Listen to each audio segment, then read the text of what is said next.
What's up, Giants fans, Hub and KB watchers, YouTube subscribers, Twitter and Instagram followers? It's your boys back at it again with another episode of the Young Guns Podcast, episode 22.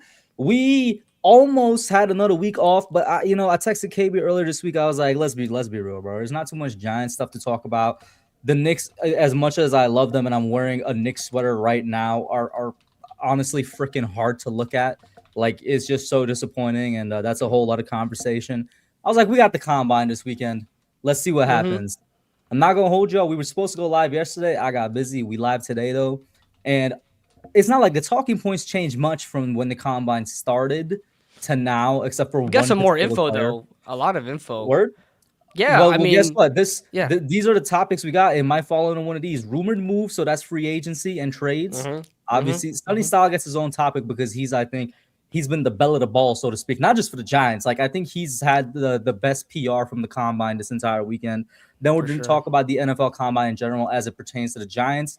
And then the running back room specifically, because that's another one I've seen kind of got a lot of attention since the combine started. Go ahead. What were you talking about?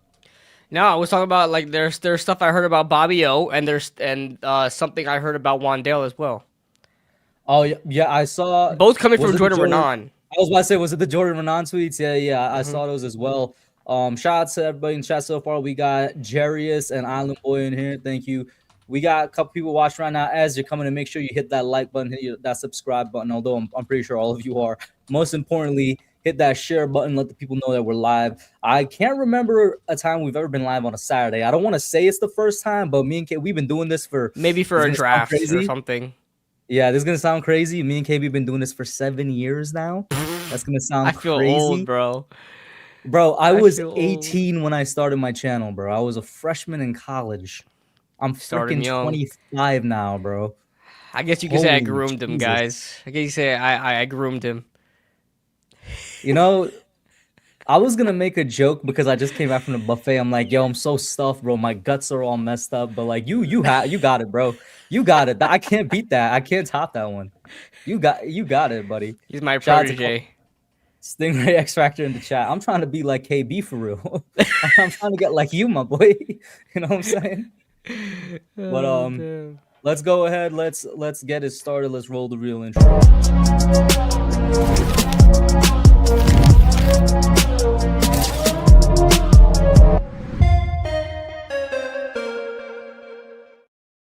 I'm going to let KB start off because guess who's on his side of the graphic right here? Go ahead, man.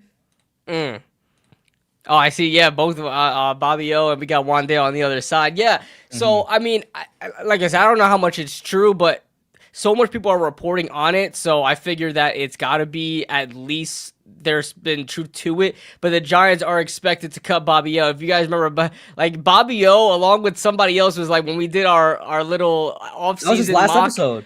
Yeah, it was last episode, and like, was it the Bobby O that a lot of people were really like? Yo, our chat does not like him, bro. They either don't like him or they just want him gone. It was fucking. They wanted him gone. Bro, we did 3 different polls to see if the results would be different. Each time it was like it was Bobby O then.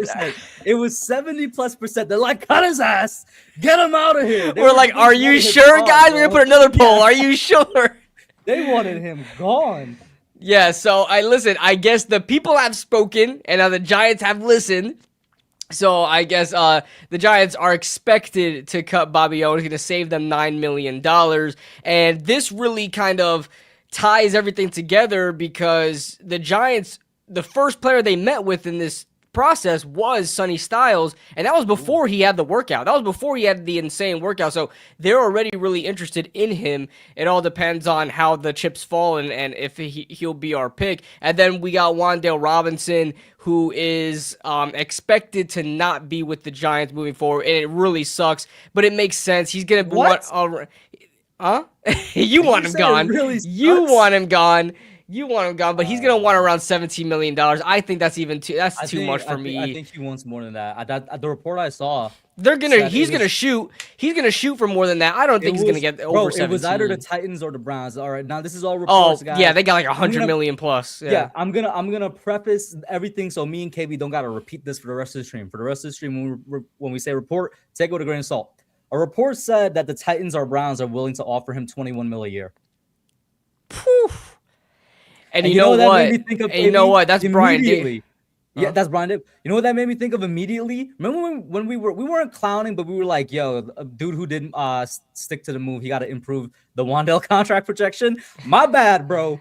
You got it. You You had it got it. all. You If had it if he gets the correct. money, if he gets the Yeah. money, because every time a player comes out and they first test the market, they have this, I'm gonna hit around this in the market, and they're not seeing that, and they wind up staying with the team for much less. Look at Darius Slayton. Darius Slayton tried to look to see what he's gonna get in other Yo, places, and nobody wants him, can and we we wind up deport signing him. Darius Slayton from New Jersey, New York, bro, to another state? Like for real. He's Like, he took bro, Wandale's money, bro. I think I'd rather I pay him think than one genuine, yeah. than Wandale. I, I'd rather I pay think him it, than Darius Slayton. I think if Slayton wasn't on the contract and on the team, bro, we could have just easily slid Wandale that, and I would have been fine. I would have been so fine with it. But because we got Mr. Can't Catch in like freaking seven, oh my God, 7 years for Darius Slayton as well, going on 8 for his career. Oh my Hmm. God, let me not get started on bro. KB, the thing I want to go over with Bobby O though is let's not focus on the Sonny Styles part just yet because we got the whole section dedicated to him like right after Hmm. this. Hmm. What are the negatives of cutting him? Because there's a reason me and you were like, "Are you sure, guys? Like, do we really want to cut this guy?" Because it's not like it's a complete net positive. I Yeah, think a lot of people it's think it's a complete net positive. he's the captain of the defense. He's the guy with the green dot on him, and he is extremely smart.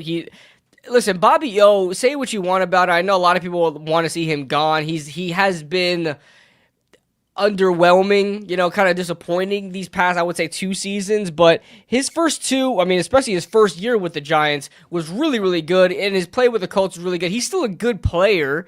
It's just he's kind of been overshadowed throughout the years. And, it has missed on a lot of opportunities, but he is a veteran of the game. He is a captain of the defense. And when you have a lot of different ranges of a player on the defense. You got young, you got older, you got really good players, you got really young and experienced players.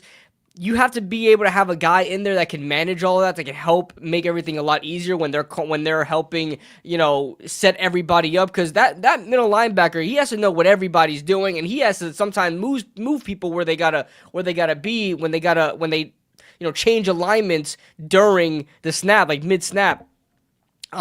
So a guy like Bobby O is needed for a team trying to make a push, and getting rid of a guy like Bobby O, getting rid of a captain of a defense. I'm not talking about C on the chest, guys. I'm talking about the quarterback of the defense, the guy that's literally calling the plays to the rest of the defensive teammates. That is extremely needed there because they're the quarterback. They're the guy that needs to know everything. Having a guy like that is really kind of a necessity.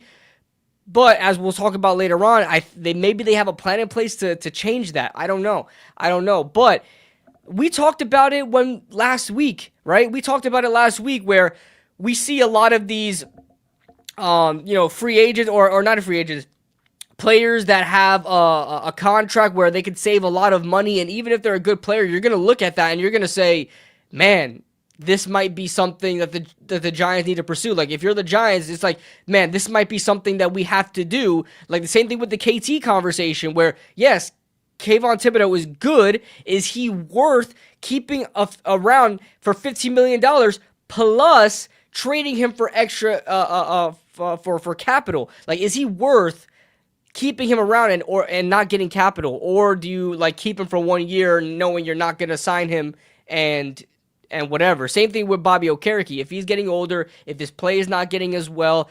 you have to have that conversation if $9 million is worth getting rid of Bobby O for, so you could use that for something else.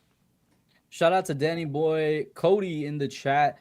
Is that Shin A official and the guy? Shout out to Cody, man. We rarely Cody see in the Twitter chatters. chat. So Let's go. exactly, yeah, I appreciate that, man. We will rarely be seeing y'all. How do we enjoy? We'll get to the combine in a second. Who would we like to take at 5? We'll get to that literally in the next topic. Getting back to what KB saying with Bobby O.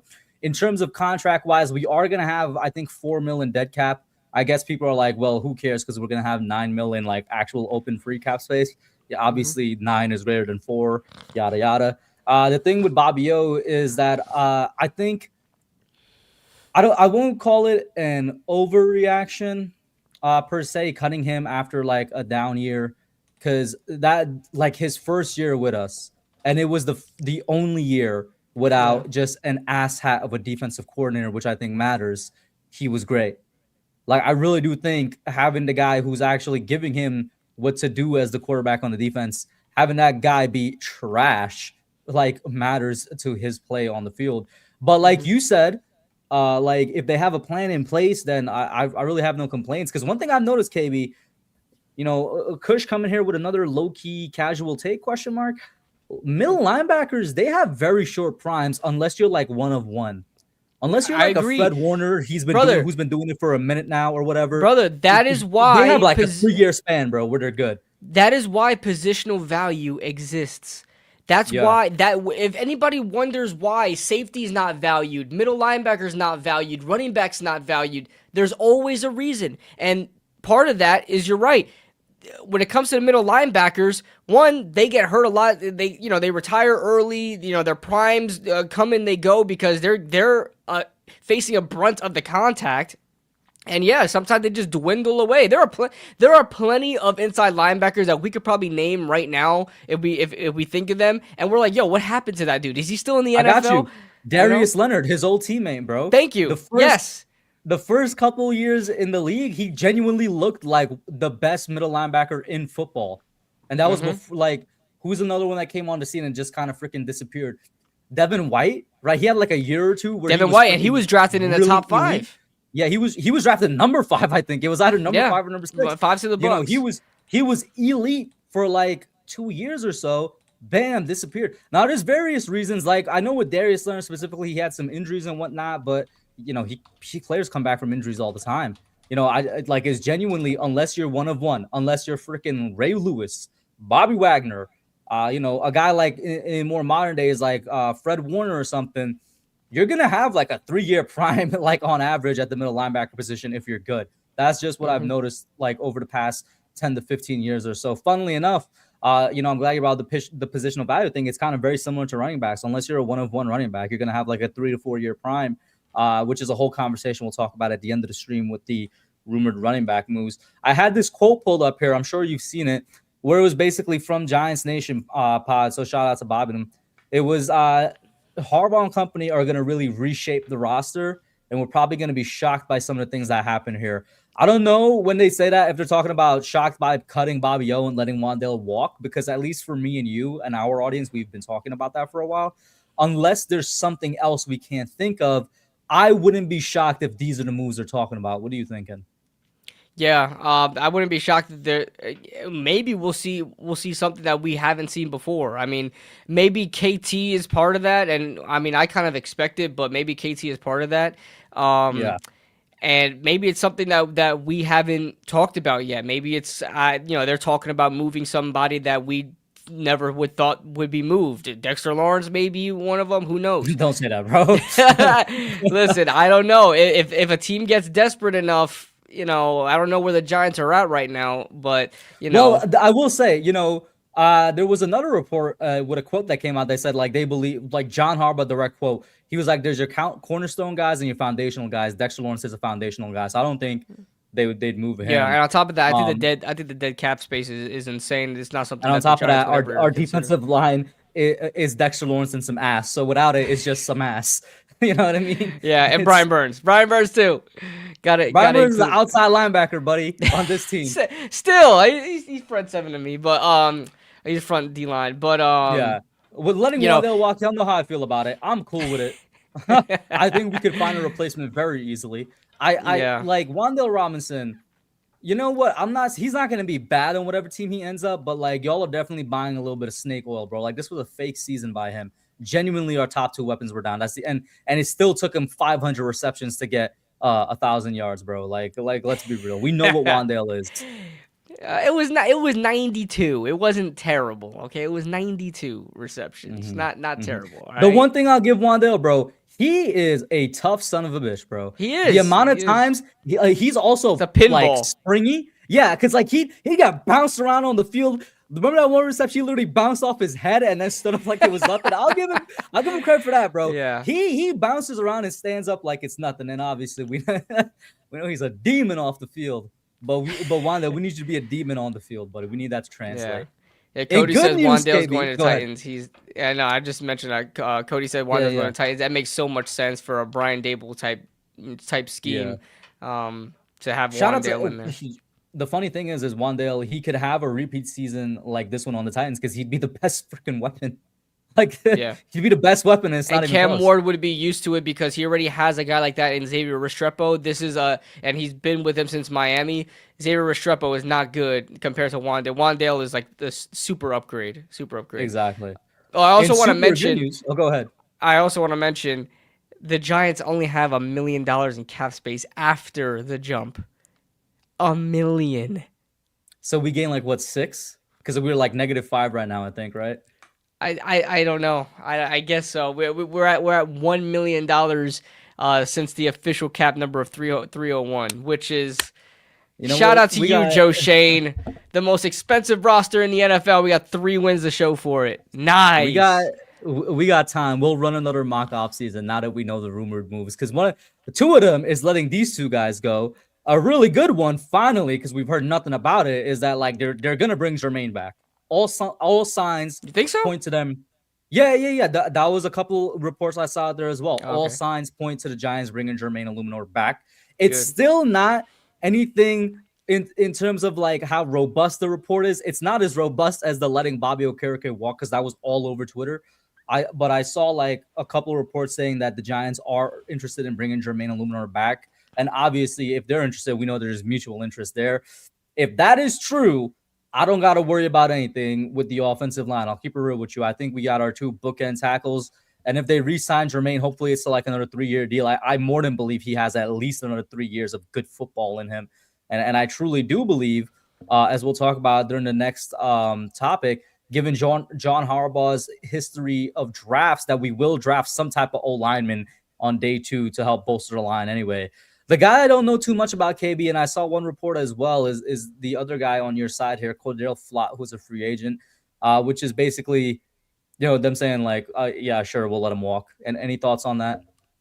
Yeah, I figure that's probably going to be the deal there. They're just going to let him walk because he just doesn't fit the scheme that they're trying to run. And of course, when you let go of a free agent, when you let go of a player, you're creating a hole, and I think the Giants understand that. Like you have to be really calculated on what holes you're opening up, because when the draft comes around, you got to be prepared to fill them.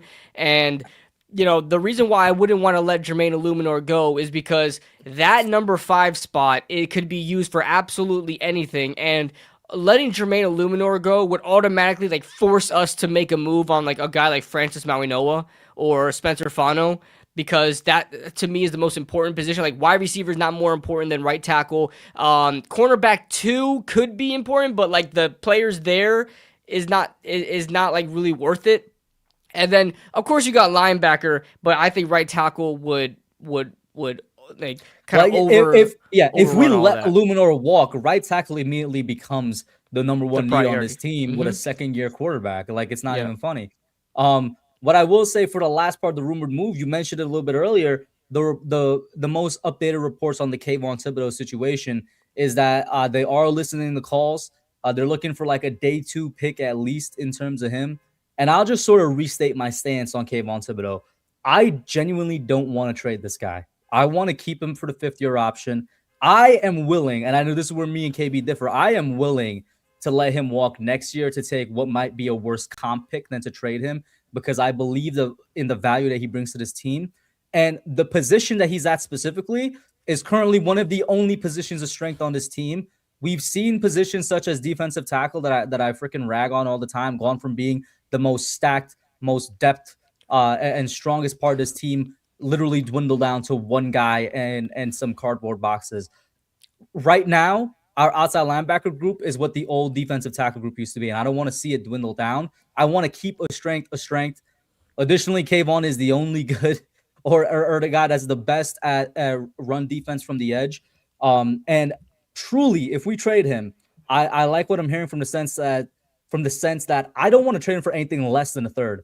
And I think there is a team that would send us a third for him. And I don't think Kayvon is ass either. I don't think he would get less than a third either. I think he's closer to a second. I think a desperate do it for a team second. looking for edge help that is like on the precipice of competing for a Super Bowl. You look at the Bears, you look at the Buffalo Bills, like a team that gets really desperate and says we need a guy that can force pressure, not necessarily like if he gets sacks, that's great, but create a lot of pressure and stop the run. Like the Buffalo Bills have struggled to stop the run on the D line for like 5 years now. They've been terrible at it. Getting a guy like Kayvon Thibodeau next to Greg Rousseau, I think would be worth a second round pick. I was gonna say it's so funny you bring up a team like the Bills because two teams that immediately come to mind for me are the Bills and the Dolphins, teams that need D line or in this case edge rushing help. And just because Kayvon is the third best outside linebacker here, he goes to one of those teams. He's probably the best outside linebacker, and he'll have a good, I don't know if I'd say career year, but he'd have a good ass year. But like I said, a lot of my want for keeping Kayvon stems from I want to keep a strength to strength. I want to not create a weakness on the edge because then we'd really be lacking in the run defense. That could be made up other ways. You know what I'm saying? Like, for example, if we do get a guy in Sonny Styles, if we do sign another middle linebacker that's good in that department. We sign defensive tackles that's good in that. But like it could be made up, but specifically from the edge. And I don't want to trade him for essentially what I would view as pennies on the dollar. Like that's really my whole thoughts on Kayvon. But the latest report I saw is that they're looking for at least a day 2 pick. If we can get a second rounder, I'd do it. Like we don't have a third round pick this year. I'd 100% take another second. Mm-hmm. Yeah, I would try to get a second round pick, then trade down from that second round pick to acquire more. You know what I'm saying? So I just want to, because to be honest with you, man, I am not enthused by John Harbaugh being left with only two picks in the top 100. Like that's nuts. Like I get not even the base amount of picks where it's like one in each round. Like we have less than that. So it's really underwhelming. And when you're trying to build a team, it sucks. So I can see, think of it like this. If the Giants trade Kayvon Thibodeau, let's say they trade to the Buffalo Bills for a second rounder. I think they have the 60th overall pick or something like that, something around that range. If they trade him for the 60th overall pick, let's say we get a second round pick and it's just a clean trade like that. No crazy other things with it. And we also free up $15 million. Think of it like this. The Giants can do whatever they want with that pick, either select a player or trade back and get more players out of that. More draft picks out of that, or they stick and pick, whatever the case is, and then they get $15 million to work with, and they can sign an edge-setting defensive end or linebacker for half the price. I would like that. Now, it's not going to be as good as Kayvon. I'm acknowledging that off the rip, but you're able to spread the wealth a little bit and able to fill in more positions with less. So I would be open to doing that. If Kayvon's spot on the roster costs me 3 different players that can be productive, I'm getting rid of Kayvon as much as I love him. You know what I mean? Yeah. With that being said, let's head on to the first combine-related topic, Mr. Sonny Styles. I'm going to let KB start it off because I liked his retweet when I sent out the tweet for the pod. He's like, we can't go wrong. And he's not against taking Styles at 5 because I'm going to pull this up. Now, we don't take, both me and KB view what I'm about to pull up as a tool in the toolbox. It's not the end all be all, but this is freaking insane. This is absolutely insane. All right. Did you see it? Did you see it when they compared him as a wide receiver, a defensive end, a linebacker, and a safety? And I think it's 10s all over, right? It's 10s all across the board, except at defensive end. It was at 9.87. Yeah. Dude's an athletic freak.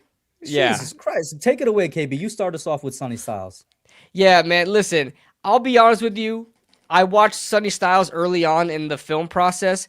I currently have him ranked right now as my number 11th player. Now, he was one of the first players I watched. So I'm going to watch more of him, being that the Giants have a lot of interest in him and how much he blew up the combine. I did not know he would be putting up these kind of numbers. Now the thing is with Sonny Styles is I didn't know of him until I watched Arvell Reese and at Ohio State, and I seen his number 0 flying around everywhere, and then I kind of started to watch him. great outside linebacker. He is what Isaiah Simmons should have been. Now, this is not to say he is Isaiah Simmons, but he's cut from the same cloth, okay? Sonny Styles is a former safety. He came out to Ohio State as a safety, transitioned in 2024 to the linebacker spot, is learning linebacker, guys. He's only in his second year at linebacker ever. He is a safety at heart, but he kept growing. So they figured that to put him at linebacker and have it work out. He's a really, really smart guy, and that's what really separates him from Isaiah Simmons. Isaiah Simmons was all athleticism, all measurables, all like super speed and stuff like that, covering ground nicely, but none of the IQ that you need to play linebacker. Sonny Styles is all of that. Like it says right there, 6'5", 244. His vertical is like some of the best they've ever seen bro. From a linebacker. Yeah, the broad jump. 43 and a half at 244 pounds? Bro, his measurables combined with his combine numbers like competes with a lot of people in different positions. Kyle Hamilton, the great safety Kyle Hamilton. He saw his retweet. I'm getting frame mogged. I got brutally frame mogged, bro. Shout out to Kyle for knowing that joke, bro. Yeah. So listen, and watching his tape, man. I'll just read off my positives and negatives of him. Because this is what we need, Chad. This is why you come to Young Guns, KB. Yeah. I have him. I got him on my list here. Let me see.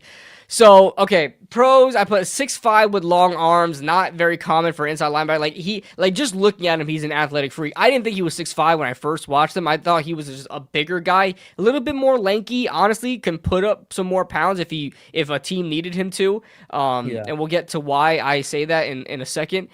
But 6'5", 244 pounds, an absolute unique player at the position. So shows excellent aggression versus the run. This is a guy that especially for runs going outside the tackles or when he's close up to the line and he's on a blitz to stop the run, he slices through the line. He's the first to get off the line even before the edge rushers. He's a guy with that kind of twitch to him.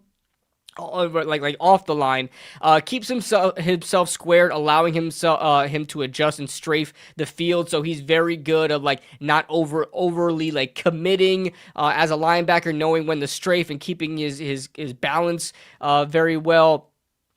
I said insane get off on the blitz. I kind of mentioned that. Great tackling technique because he has a 2-point. If you watch him, he has great tackling technique. He does not miss tackles, guys. I believe this is his career. He has a 2.2% missed tackle rate. That's elite. That's right there, bro. That's insane, bro. Insane. A 2.2 missed tackle rate is absolutely awesome. Fits the run nicely. Quick interjection, KB. Mm-hmm. Like you said, he's what Isaiah Simmons is supposed to be, except he has a production to match as well. He has the on the field proof to match everything. Go ahead. Yep. Hold on, let me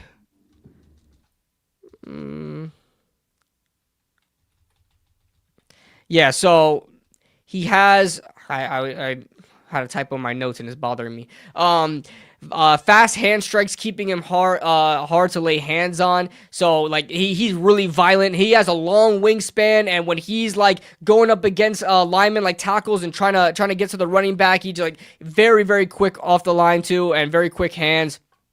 And like I said, off the blitz, he's super, super quick. And great movement and coverage with quick side-to-side strafing ability. He can cover ground. I think we've already seen what he can do as far as a movement-wise. You see his 40 time. You see all of his other combine numbers. It's not easy. I mean, it's very easy to guess that he can move very well on the field. Good footwork as well. Now, his negatives, because I feel like we have to talk about this, guys, because Absolutely. We see the combine. We see how great he is at the combine, his numbers, his measurables, his RAS score. Everybody's ranting and raving about him. But there are things that concern me with I almost said Caleb Downs, with Sonny Styles. he is not a perfect prospect, and I don't think he's the best prospect to come out since Luke Kuechly. To be honest with you, I don't think he's the best prospect. No, I think Luke Kuechly. I think Luke Kuechly is like the best linebacker the past 20 Luke years. So. Kuechly is the best prospect I've ever seen in my entire life. Now, I wasn't watching prospects at that time, but I'm talking like just I think he's definitely a Hall of Famer, definitely one of the best middle linebacker prospects I've ever seen in my entire life. But he's not that. I personally don't think he's Tremaine Edmonds. I don't think he is Roquan Smith. I would personally put Tremaine Edmonds and Roquan Smith, who I think went in the same draft together, higher than him, personally. But you could argue he's top 5 middle linebacker to come out since Luke Kuechly. Awesome to say that. That's fine. But he has his issues. Now let's get into his cons. His cons. All right, not great at block shedding, especially on those downhill runs when you got like those gap scheme type runs where it's like halfback dive. If you guys play Madden, like runs where the linemen are just going upfield, protecting for the running back, and the running back's just falling out behind them. He's not very great at that. He's not good at power versus power and try to like outpower an interior like guard or something like that. He's not able to shake away from them, gets pushed around, gets pushed back, doesn't have a good anchor, right? His play strength is a little bit of a question. I put that he needs to build strength, should put some more muscle on his frame. Again, him being 6'5" allows him to put muscle on his frame if he wanted to and not make him too bulky to move around and stuff like that. So he can add on maybe 6 pounds or so. To get to like 250 or something like that, then he will be an absolute monster. My question is there any middle linebacker in the league that's 250? No. We'll see. You have to for a middle linebacker, right? You'll have to check. But the thing is, he's 6'5", so he can put that on him. He has a big ass frame. Yeah, huge frame. I mean, like I said though. Not 255. And it depends, right? It depends. Like 4'3" middle linebackers are bigger, stockier guys. They're not 6'5", but they're stockier guys. Like you look at Luke Kuechly, I don't even know how much he weighed, but he was a bigger dude. But whatchamacallit, the thing is, like his play straight, he just looks too weak in the run game, like with those downhill runs. Now he can make a play because he's athletically gifted, but he doesn't make play with pure power. I've yet to see or come across him consistently doing that, and that's a struggle for me to as a middle linebacker, because if I'm going to draft a guy in the top 5 and you don't have that play strength to like go hand in hand and just go one-on-one versus an interior lineman and win that battle, I struggle with that, because with middle linebackers, you are tasked with stopping the run. It's cute to be great in coverage. It's cute to have side-to-side quickness in the pass game, but stopping the run is first and foremost. Now, he's not bad at stopping the run at all, but I'm talking about with those downhill runs. Let's see. I put doesn't have quick twitch reaction time. You would think with his measurables and his athleticism that he is super snappy in pass coverage. I don't know if it's him just not knowing the position as much and him being not second guessing himself a lot, but there's a lot of the times where he's very slow in like kind of jumping on a route breaking or something like that versus like a tight end or a guy crossing the field or something like that. So he could be a little bit slower with his reaction time. And I've seen other notes like the other people I've made say the same thing. Let's see. And then his aggression can get him in trouble sometimes, whiffing and slipping off tackles because his body is going the other way.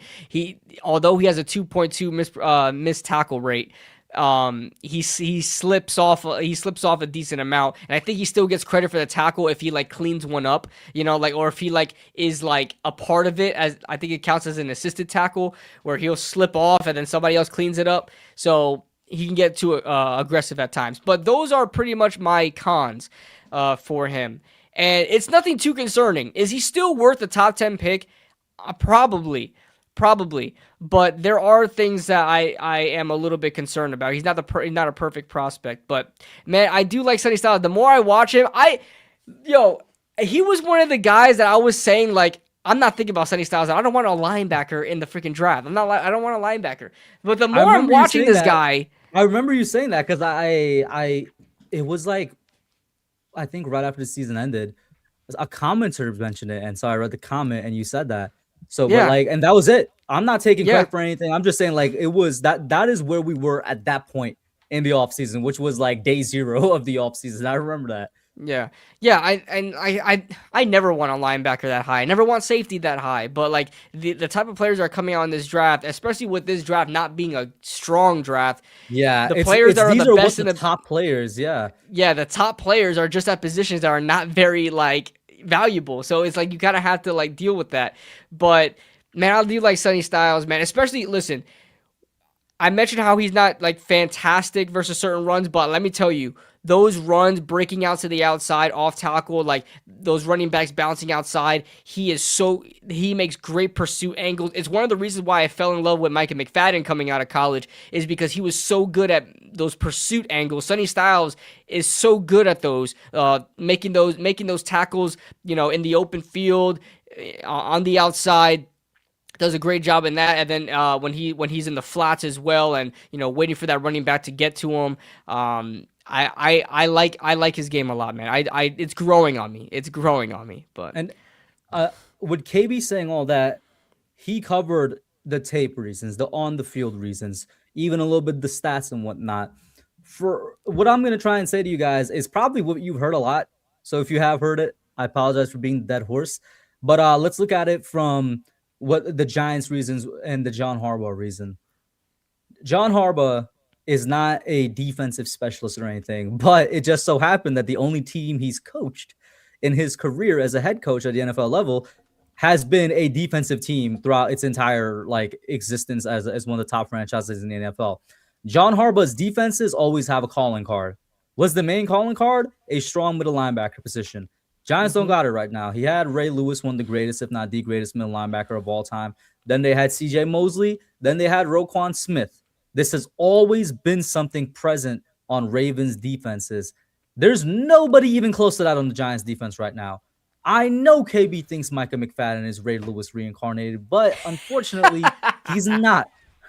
And Bobby Okereke, even at his best, is not. Sonny Styles, I'm not saying he will be, but his potential is definitely bigger than both of the guys we have currently. And he has the potential to be one of the best middle linebackers in the league if everything breaks right. So that's who you're looking at. And that's a very realistic pick at 5 overall because of that, especially now with all the reports coming out like, yeah, man, the Giants are most likely going to cut Bobby O. Like, I mean, to me, I retweeted it and I know KB saw it. I'm like, yeah, to me, that's signifying that we're taking him, buddy. Like the fact that we're just cutting Bobby Okereke, who's not like another reason me and KB were not necessarily for it last stream is like he's such an unnecessary cut because you can make money by other cuts in trades and restructure. Like to cut Bobby O. The thing I kept bringing up is who's replacing him. Well, they definitely have their plan in place.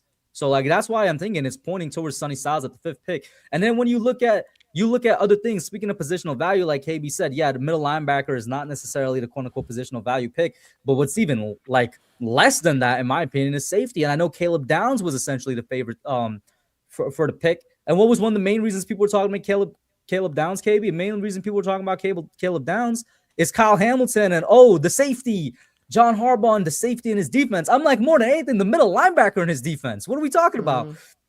Like Kyle Hamilton is a recent thing. And shout out to Nick Imanwari on the Seahawks, who was a big part of their defense. They have an overall great defense, which people are overlooking. And they're also overlooking the fact that Nick wasn't a first-round pick. like, let's keep it real. If there's anything, it's Sonny Styles. And I'll still say this. I'm still not opposed to going Carnell Tate at 5th overall. I'm a quote KB. I don't think it could go wrong unless we go Jeremiah Love, which is going to be the last topic tonight because that's gaining some steam for some reason. Yo, Jeremiah Love even name dropped the Giants, bro. Jeremiah Love even name dropped the Giants, bro. I'm getting scared. He named their. I was watching the combine. Like I was like listening in while I was working. And they interviewed Jeremiah Love after his workout. By the way, he had a really good workout, along with his running mate there at Notre Dame, Jadarian Price.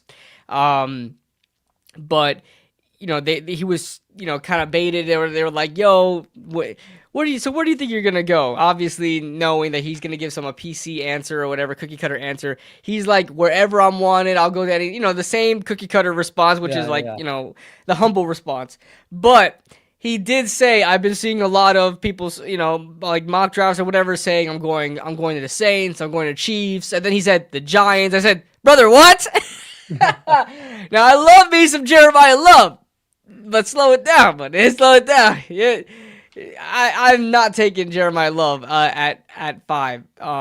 He's a great player, just not doing it. Oh, one thing I also wanted to say about Sonny Styles is I don't think I preface this enough. If you watch him on film, he like mid-snap, you know how we talk about with Bobby O, like he's gonna set your alignments pre-snap, he moves people around, he has to know where everybody's doing.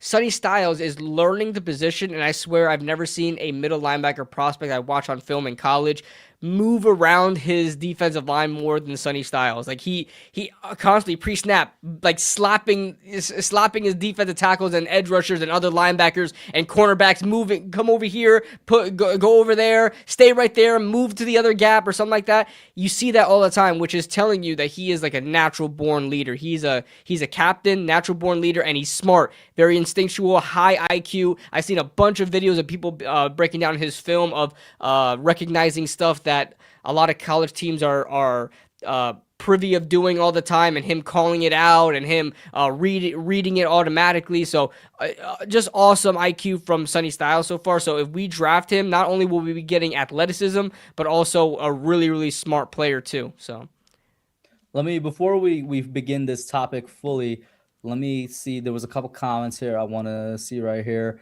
Let's have to scroll up a little bit. Sonny Styles is absolutely who I want. I've been saying take the best linebacker between him and Reese.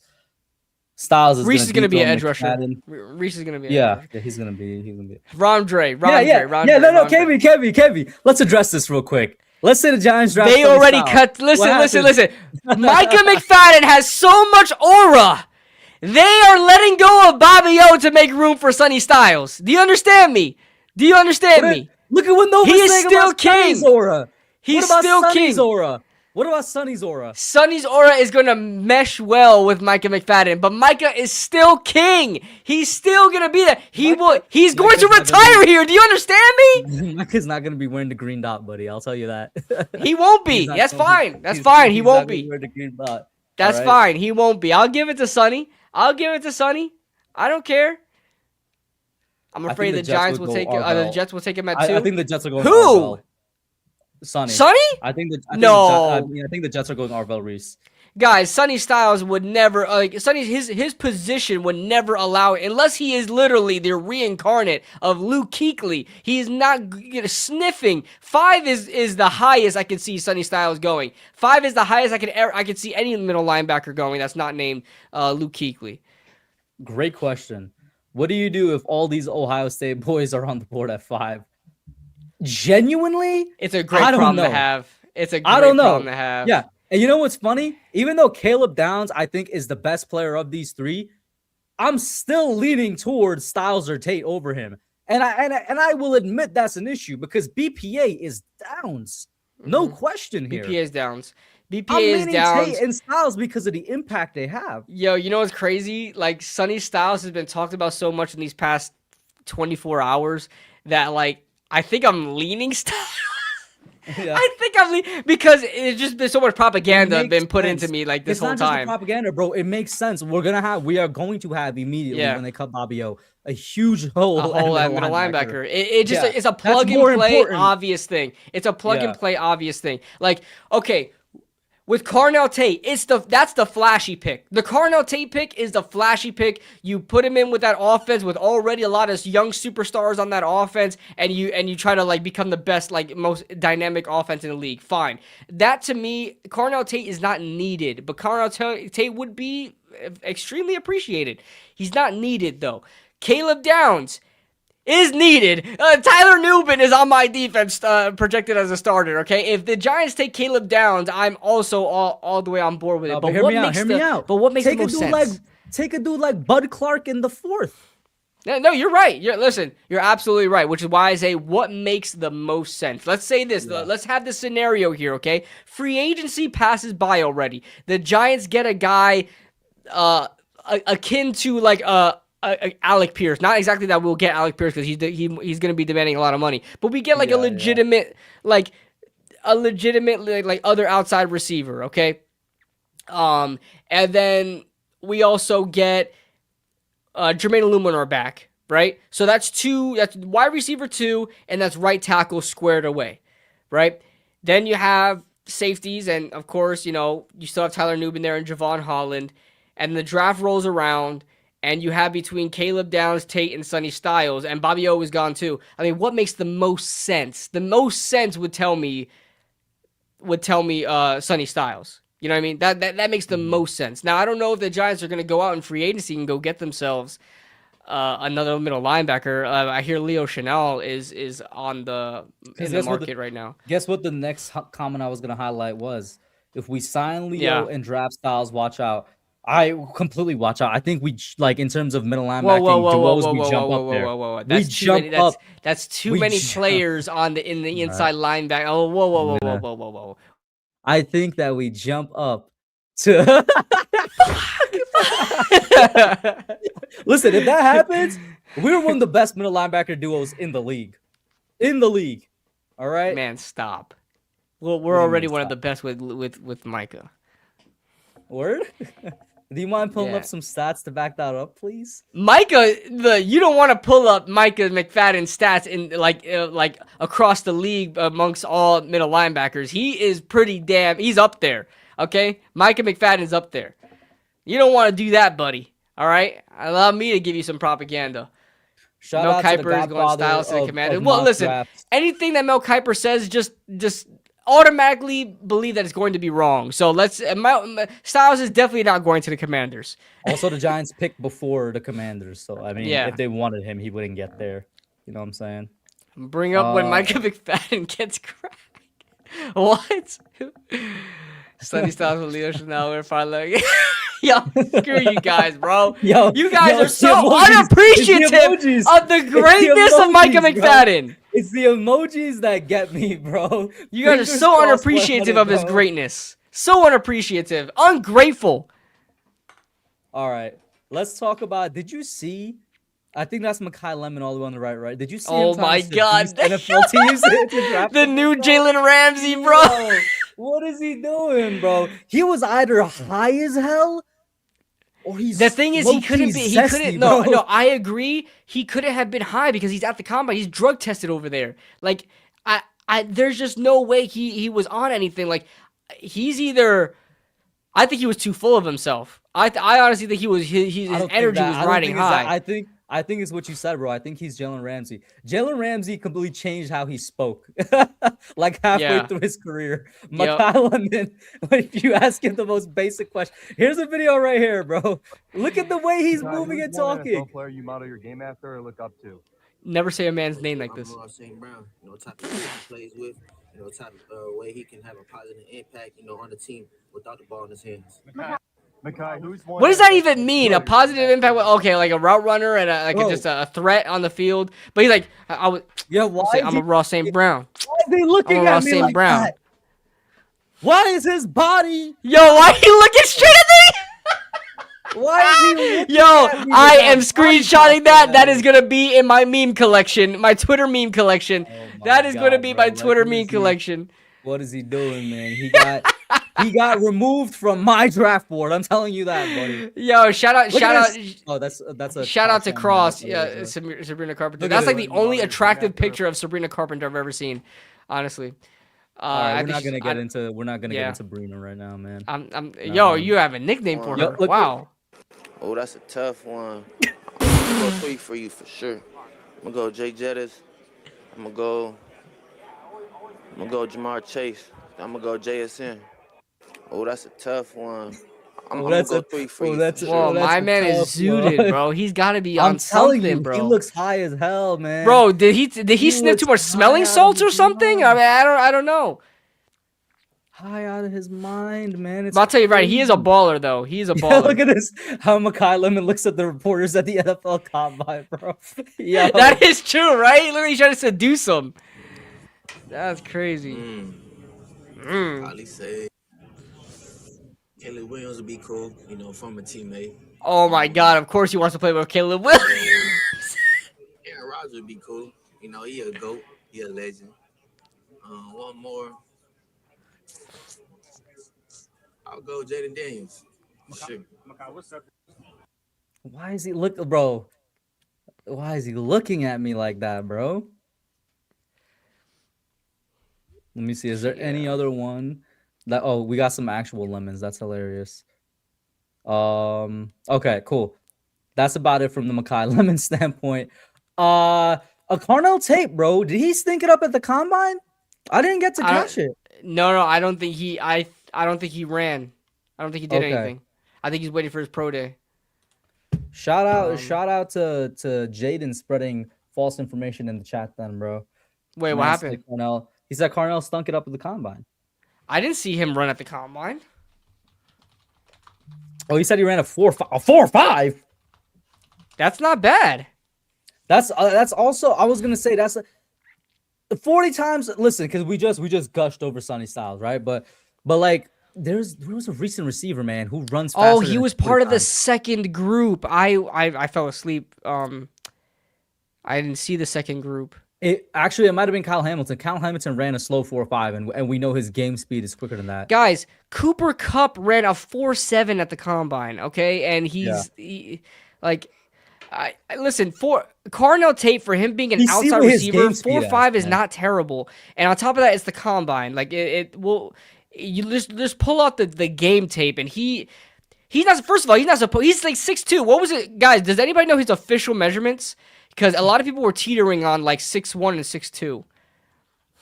Let me see here. Wide receiver. Let me go to Tate. He was 4.5, right? Omar Cooper had a really good combine as well. Zachariah Branch. We could talk about those guys too.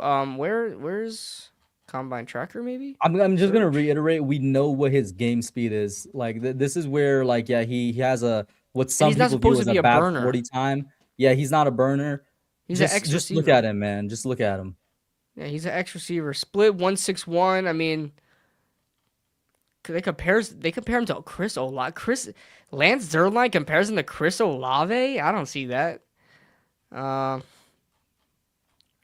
Yeah, he didn't do anything else in the combine. I don't think he ran routes at the combine, did he? I think he ran his 40 time, and that was it. Because this is what the positives on Tate is. He's not a burner. He's 6'3", which in today's NFL is going to put you automatically amongst the top NFL, like in terms of, the tallest NFL wide receivers. He's a smooth guy when he runs. Yeah, and he glider. has like an entire route tree, bro. It's like the opposite of Jalen Hyatt. Jalen Hyatt got the burners and nothing else. Carnell Tate might not got the burners that you guys want, but he has everything else. He's smooth route tree, smooth strider, all of that, man. Yeah, Carnell Tate is like my ideal wide receiver in this draft. As much as I like Jordan Tyson, and Tyson is getting a lot of comparisons to Odell Beckham, and I really do see it. But I think Tate just has it all together. And I'm not even saying this because of bias. I genuinely believe that if God were to make the perfect wide receiver, bro, it would be Malik Neighbors, bro. Because Malik has burners. Malik has contested catchability. He's a good height. He's physical. Like Malik can literally do anything and everything, bro. He's probably the smoothest route runner in the NFL. Every time personally, he's fooling people with his. This with is his the routes, easy bro. one. This is the easy one. I like your answer, but this is the easy one. I think if God can make the perfect wide receiver, it would be either Jerry Rice or Calvin Ridley. Calvin Ridley. Calvin Johnson. Megatron. Because Megatron. What baby he's talking about, bro? Man. Megatron was fingers, bro. Megatron was 6'5", 240 at wide receiver, and he could run routes, and he ran a 4.3. What did he run a 4.3? It's in his name. He deceives you. Calvin Johnson was like, we were blessed. We didn't know how blessed we were to see this guy on the field. He was an absolute, like, we've never seen a guy like Calvin Johnson before. You're talking historically. I'm talking in today's NFL with the receivers we got today. Malik Neighbors is the perfect wide receiver, man. There's not a single thing he can't do. And on top of that, I agree with you. Dude, he's great at a lot of like everything.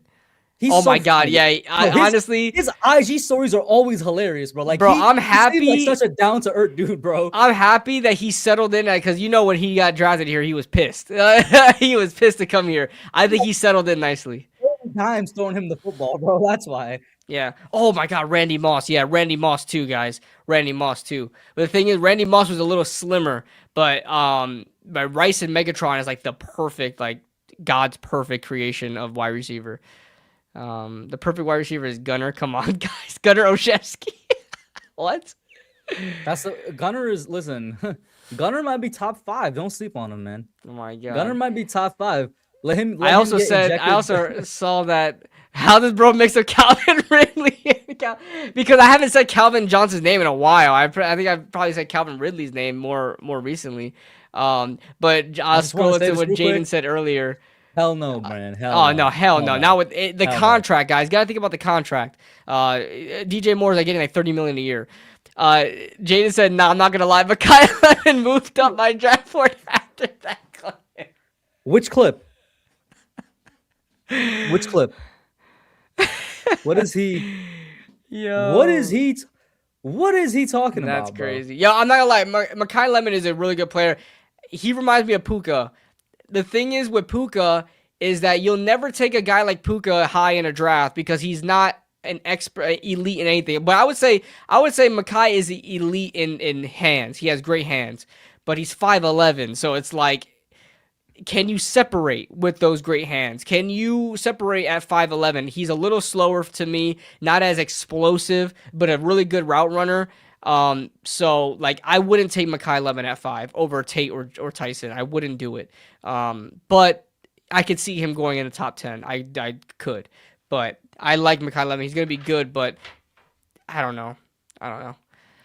All right, KB, this is so funny that I'm bringing this up as a topic because I've brought this up before on the podcast and I've had the chat like disagree with me where I'm like, I am not in love with the Giants running back room. I think it could improve. I think we should either add somebody or do something to help them out. I've said that on this podcast several times this year before. And now it's becoming something. I like that it's becoming a topic of conversation because I feel like the Giants being, I think it was top 5 this year in rushing yards, fools people into thinking that our running back room is better than it is. You got to remember Jackson Dart contributed to the rushing yards and all of that. Tyrone Tracy and Cam Scadaboo, I think that they are good players. I think Tyrone is a good running back. I think Cam Scadaboo is a good to really good running back. I love the energy Scadaboo brings. I love like what he brings in terms of leadership through action with the field in the locker room. But I don't think we have any like great running backs in the locker room. We don't have a number one. Yeah, we don't have a true number one in the locker room. And guess what? You don't need it if you have like a good running back by committee. I don't think Scadaboo and Tracy as a duo is a legit duo at the running back position. A legit duo is freaking Swift and Moynihan or whatever his name is. It's Sonic and Knuckles out in Detroit. Monangai. Monangai. It's what the Seahawks had before Charbonnet went down with his ACL tear. But even though I believe that we don't have that duo, and my belief is we should add another running back in day 3 of this draft, which is exactly how we got both of these dudes out of day 3. So we have a trio. We have a running back by committee. What I don't like with the conversation that's popped up recently, KB, is that I don't know if it's a reporter sensationalizing it, but they're like, should the Giants look at running back? They're looking at guys to be like the star running back. I'm like, no, we don't need that. You're spending too many resources, whether it's money on a guy like Kenneth Walker or it's a draft pick on a guy like Jeremiah Love. Yes, do I think we need another running back? Absolutely. Do I think we need to go that high? Hell no. Just go get another day 3 running back. Have a great room of 3 guys. Would you entertain Kenneth Walker? No. No? I wouldn't. No, I wouldn't. And I don't even think he would entertain us. I think he's either going back to Seattle or he's going to the Chiefs. We'll see. The Chiefs may want to make a play on Jeremiah Love. They may not want to get Kenneth Walker. But we'll see. I don't see. I agree. That my thing is, I'm really tired of the Giants taking a running back every draft. I'm getting kind of sick of it, honestly. We've taken a draft for 4 straight drafts. We've taken a running back for like 4 straight drafts. We need another one, buddy. Who are you gonna sign? I know you agree with me. You agree with me on there's no number 1, but I know for a fact you agree with me with this. This ain't a number, like a 2 duo that's gonna take us anywhere in terms of the run game. Honestly, I like Scadaboo and Tracy. I like them. I think obviously you have to get yourself a third running back. You have to, because we're talking like I think we already kind of know guys. Devin Singletary ain't staying. There's no way they're gonna cut him for sure. So I like the idea of getting another running back in here, but I don't mind giving the reins to Tyrone Tracy and Cam Scatterbo. I don't know. I don't necessarily think that we need a guy that's better. I mean, if we get a guy like Kenneth Walker for a good price, I'm all for it. I'm a huge Kenneth Walker fan. I think that's a waste of money, bro. I really do. No, you're right. No, you're right. You're absolutely right. But like I said, if they get him, I'm not going to be, it's not up to me to worry about the pockets about it. But beforehand, it's definitely not my go-to. Honestly, running back is the least thing I'm worried about in this offseason. Least thing I'm worried about. If we have some extra change, if we have an extra draft pick, if we see somebody we like, go ahead, pull the trigger. But I would be visibly upset if we got Jeremiah Love. I will be visibly upset if we got Jadarian Price in the second round. I will be visibly upset if we got some freaking random guy in the fourth round, another fourth round running back. I'm not doing it anymore. I don't want it. Listen, I would love to get another fourth round running back. All right, let that be the number 3 guy. I'm perfectly. I'll take a speedy running back in the 6th, like a guy that's like a track star or something like that in the 6th round. But like, because we need somebody that can like have some breakaway speed and that has an actual chance of getting playing time. But I don't see a reason to get to change things with Scatterbo and Tracy. I honestly think they're good. I honestly think they're fine. But a lot of people are thinking, they want to upgrade more, and that's fine. That's fine. I know they're not the best duo you've ever seen, because like you look at a guy like the DeAndre Swift and Kyle Monangai, and they're like thunder and lightning. Jahmyr Gibbs and David Montgomery, thunder and lightning. But we don't necessarily need that. I think Cam Scatterbo does a really good job already imposing his will on defenses and stressing out defenses enough with his power, and he doesn't go down easy. And then Tyrone Tracy's like a little bit more of the finesse guy. So he slashes through and gets choke yarded. So I like those two. I think they're fine.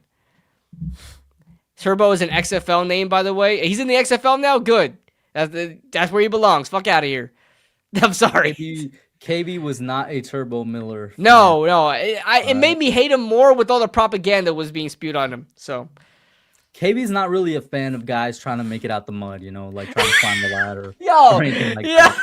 Yo, shout out to Turbo if he's watching this, bro. No hate. Yeah, no hate. Oh God. If we not re-signing Wandale, I want Linderbaum or Lloyd. And listen, Linderbaum or Lloyd would be a dream. With the price tags they both are coming at, I'm kind of shifting away from even Linderbaum. I'm not going to lie to you. He's going to want a lot for a center, man. He wants a lot of money. And I don't blame him, because that's the way the NFL goes. He's next up. He's simply next up. And that's what happens. Man, it's... Rico Dowdle. Fuck out of here. Fuck. We need that on our soundboard. No, I have it. Hold up. Say Rico Dowdle again. Rico Dowdle. Yeah. Isaiah Pacheco is not a bad. That's an option I would take. A guy that does not take. He's not going to take a lot of carries away from Cam Scatterbo. I also don't think he's going to cost much, like money wise. And he's like a faster receiving back, sort of like a Tyrone Tracy. I think that's what we need. We don't need another bruiser. I think Cam Scatterbo does enough with that. I like Isaiah, but I think Isaiah Pacheco would be a good, cheap option to put on the roster. Absolutely. Yeah, and NJ native, half Dominican as well. So shout out my boy Isaiah Pacheco, bro. Half Dominican, half Puerto Rican. But I think he's more in tune with his Puerto Rican side. Shout out to the Boricuas, bro. I think he has a Puerto Rican flag on the back of his helmet, not the Dominican flag.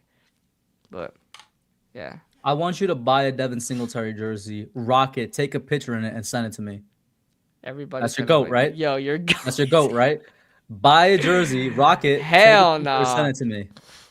Hell no. Imagine getting rid of Saquon Barkley, getting rid of 26, and then seeing the next 26, bro. Like I still have like 226 jerseys, bro. I don't know what the hell I'm gonna do with them, dog. Me too. That was my first jersey I ever got. That was my first. Okay, no, it was the first brand new jersey I ever got. The first jersey I ever got was a used Jeremy Shockey jersey off of Marketplace. And then I got a used Eli Manning jersey, the Reebok one with the stitch-on numbers off of Marketplace as well. They were cheap as hell. My brother has a Eli Manning Reebok. Yeah. I miss those jerseys. Yeah.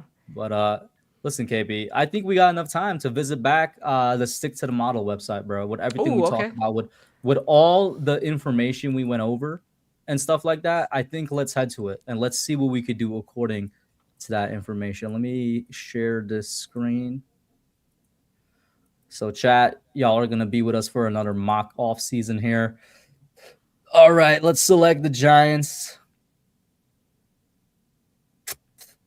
Excuse me, chat. Says we have 5.1 mil. Do I need to refresh or something? But I don't know. Says we got 5.1 million space. Well, if you refresh, don't you have only like 3 uses per day or something like that? So be careful. Let me it's still 5. Let me sign back in and sign me out. Give me 1 second. Okay. So I used it for a video and I kept like refreshing. And I'm like, yo, what the hell? I'm out of freaking uses for the day. Let me go ahead. This side does have some work to be done because it's taking a minute for me to try to get back to sign in, bro. All right, bam. There we go. I'm signed back in. Where is the be a GM? What the? Okay, the site is frozen. You know what's funny is that since this came out, I saw like 2 or 3 other sites come out with like the same thing, like the mock off season, the whole thing. And I don't know if they saw this and they were like, "Yo, we got to do it," or whatever. Oh yeah, it decreased my my amount, but I only need it for 1 more time, so it is what it is. Tyler Biotish, is he a free agent again?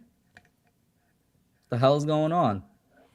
This site is so. What is the website? It's sticktothemodel.com? Yeah. Sticktothemodel.com. Is it an app too? Is it an app on the App Store too? I don't know actually. I'm not sure. So let's go ahead. Let's do our cuts. All right. Let's look at the smart suggestions. We're cutting John Runyon. We're cutting James Hudson. We're cutting Devin Singletary. We're cutting Graham Gano. Those are smart cuts. Those are easy. We cut those guys. Is it possible you could zoom a little bit so everybody can see it? Oh, you know what it is? I have to turn the ads back on, right? Because the thing is blocking the button. Yes, you have to turn the ads on. Yeah. Always, oh my god. I'm gonna be on my last use here if it like automatically signs me back in, bro. I don't. It don't mess up. Don't mess up. Yo, this site is so slow though, chat. Like I'm against bashing it really because to my knowledge it's literally one dude that made this entire thing. And because of that, bro, like you got my respect. Yeah. You got mad respect from me. But all right, bam, let's make these cuts. Let me try and zoom in a little bit. Right. So those are the smart cuts immediately with those 4 guys gone. We're already at basically 30 mil. That's crazy by cutting those 4 guys. Now, who else do we cut? Should I cut Jalen Hyatt, bro? Would you say 1.7? Yo, cut. Yo, honestly, I could see Jalen Hyatt being cut. John Harbaugh's a no bullshit type guy. John Harbaugh isn't gonna baby you. I would take Jalen. I would cut Jalen Hyatt. And then let me go down. Let me look. Bobby, I'm sorry, buddy. You are apparently being cut. So no, we're not extending you. How do I get to? I'm gonna have to like literally look up Bobby and cut him manually, bro. Right? Oh. We're saving 8.8 mil. All right, we're up to 39 million. Restructure. I think we'll Who did we restructure and who did we extend? I think we're restructuring Brian Burns, right? I think we restructured Brian Burns and Dexter. All right, which one of these? Oh, sad. Did we not have this menu last time? No. He added some more stuff. Oh, that's cool. Man. I don't understand the void year stuff, to be honest with you. I'm not like a super accountant contract guy. Should we just go with the standard then, since we're not the most knowledgeable when it comes to this? So what does the void year mean? Does that mean he would be under contract for 4 more years but one of them wouldn't count if we wanted to cut him? Like, what does that even mean? What does void years even mean, guys? I don't know. The little eye for information isn't actually doing anything. So I'm not Does anybody know? Does anybody know? Okay, hold on. Let me see if Google AI would tell me.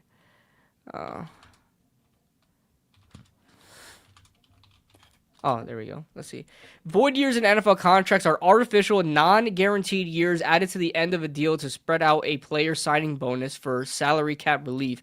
These dummy years allow teams to defer cap hits as the player never plays them and automatically becomes a free agent when the contract voids, forcing all remaining prorated bonuses to accelerate to a single dead money cap hit.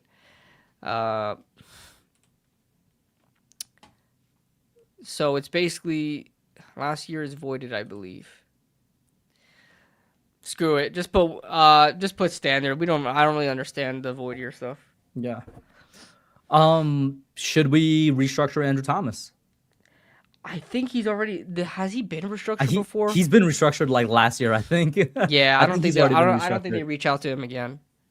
Let me. I don't know in terms of restructure because I know we're gonna extend Dexter Lawrence. That's the thing. Paulson. We should. Extend and restructure for Dexter. How many years? I think did we do like 3 last time? I think we did 3 last time. 3 for like 25 or something like that. So right now, what is it set at? It's set at 3 for 21.5 flat. That's what it's set at. Yeah, do that. You could do. Okay, sure. Bam. Oh, you could front load and back load it too. That's awesome. Yeah. And what do you want to do with Paulson? You want to restructure Paulson? Yeah, we can restructure Paulson. Let's see. Yeah, just a standard. Cool. Look at how much we're at already. We're at 69.8 million in space just by doing that. We could make some other moves if you guys want. Like we could trade. Is this no trades is next? Is there anybody else we want to cut? Where's Darius? Nah, if we cut Jalen Hyatt, we're gonna be down too many receivers, unfortunately. If we cut Darius Slayton, I think. So yeah, like I guess we should move forward with 69.8 then. Yeah, we could. Oh wait, are we getting rid of Kayvon at this point or no? That will be in trades. That's the next one. Oh, okay. All right, cool. All right. Here we go. Oh yeah, just like last time. For some reason, Theo Johnson he's a wanted commodity. I know. I don't know why. He's a wanted freaking commodity. Even Philly wants them. Carolina wants them. Philly wants to freaking steal him. Are we gonna? Okay, since the rumor is that Kayvon might be gone, let's go ahead. Let's look for him real quick. Did I not spell him right? I didn't. Did I? Kayvon. Bam. All right. Who do we go to? I would say Buffalo. We have the connection with Buffalo. That's a good one. Player or pick? Let's see. Pick 60. All right. Yo, if they go for looking like it's unlikely, but let's offer it. Hey, fuck that. Yeah. Damn it. Yeah. It worked last time. It worked when I did it last time, but so I mean, would you be willing to go down to 91 or is that too low? Yeah, I wouldn't mind. It's still a 3rd round pick. All right, but first let's try Miami. That was the other one I'm like I know needs and okay, yeah, if they're not giving us 60, I don't think. Yeah. But They would give us 75. You want to say 75? 75? What? They're saying no. No way. Oh, wow.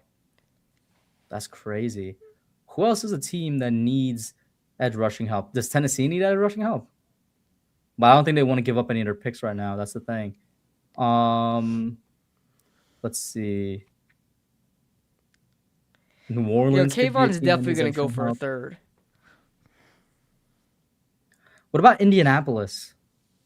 Nah, they got good rushers. I can't really think of anybody. Cincinnati, but they probably want to keep their picks. That's the thing. Try the Bears. Don't the Bears have 2 guys that they like? Yeah, but they can't stop the run. Well, which one? Try 57 first. Fuck. Try.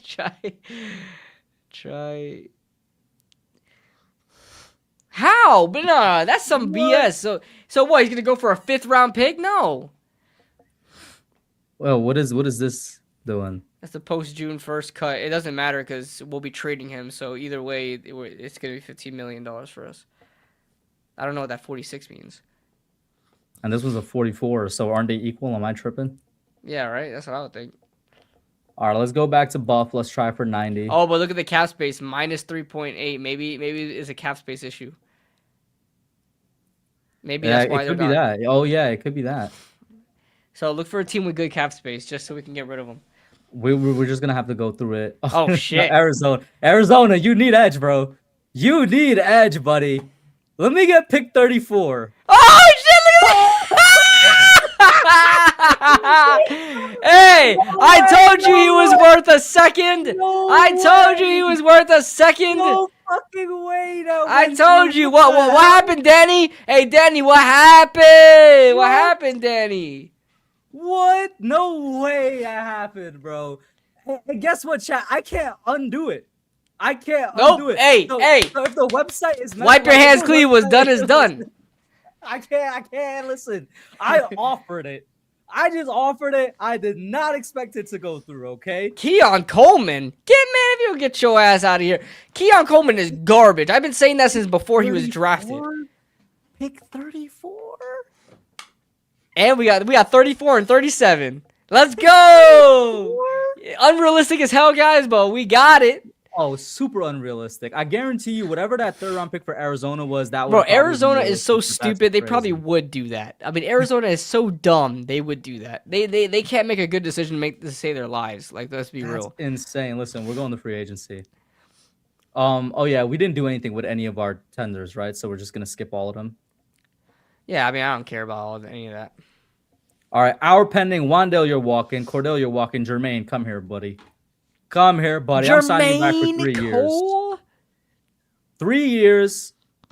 Do you want to? I mean, you're cool with this front, flat, back, anything? Do you want to change anything? Let me see. Jermaine Illuminor. Let's backload the contract since like it doesn't matter. So let's backload it, and then what does he really want? Like what's his obvious range? Like, is it more than 13 or is it? I don't know. If you're talking about real life, I have no idea. Yeah. Oh, so he did change this up a little bit because wasn't he like demanding like a lot of money before when we were doing this? Yeah. So hey, 13 is right around the range I could see him getting. Maybe somewhere around 15, but we could do 13. $84 billion. Look at that. Let's just put up to 14 then. Oh, so 30.6 is market then. Oh, but 3% above market, I'm fine with that. It is, hey, we'll throw you some extra cash, exactly. Man. You know. Are we re-signing Daniel Bellinger? Yes, that's the GOAT. For how much? 5.3 for a year. He's tight end 2. That's tight end 2, buddy. Okay, for a single year. Yeah. Okay. Are we bringing back Dangerous? The hell no. Evan Neal, why'd you skip past his name? You don't want to talk about Evan Neal? I think well, what's his value? 9? Nah, that's not real. No, it's definitely gonna be 2.7 mil. Yeah. What about Joshua Adudu? Nah. Hey, that's your GOAT. That is your GOAT. Okay. What about Gunner? Hey, we did. Yeah, honestly, Gunner's time is gone here because of the rising of Deontay Banks. Okay. We cut Jalen Hyatt though. We need a replaced wide receiver, bro. Do we need Victor Dumajuke for he barely played. Screw him. He got hurt early on in the year. What is our safety room right now? If we can get Dane Belton for like $2 million, do it. This is what I'll do. I'll try and make it 3.5 for 2 years. All right.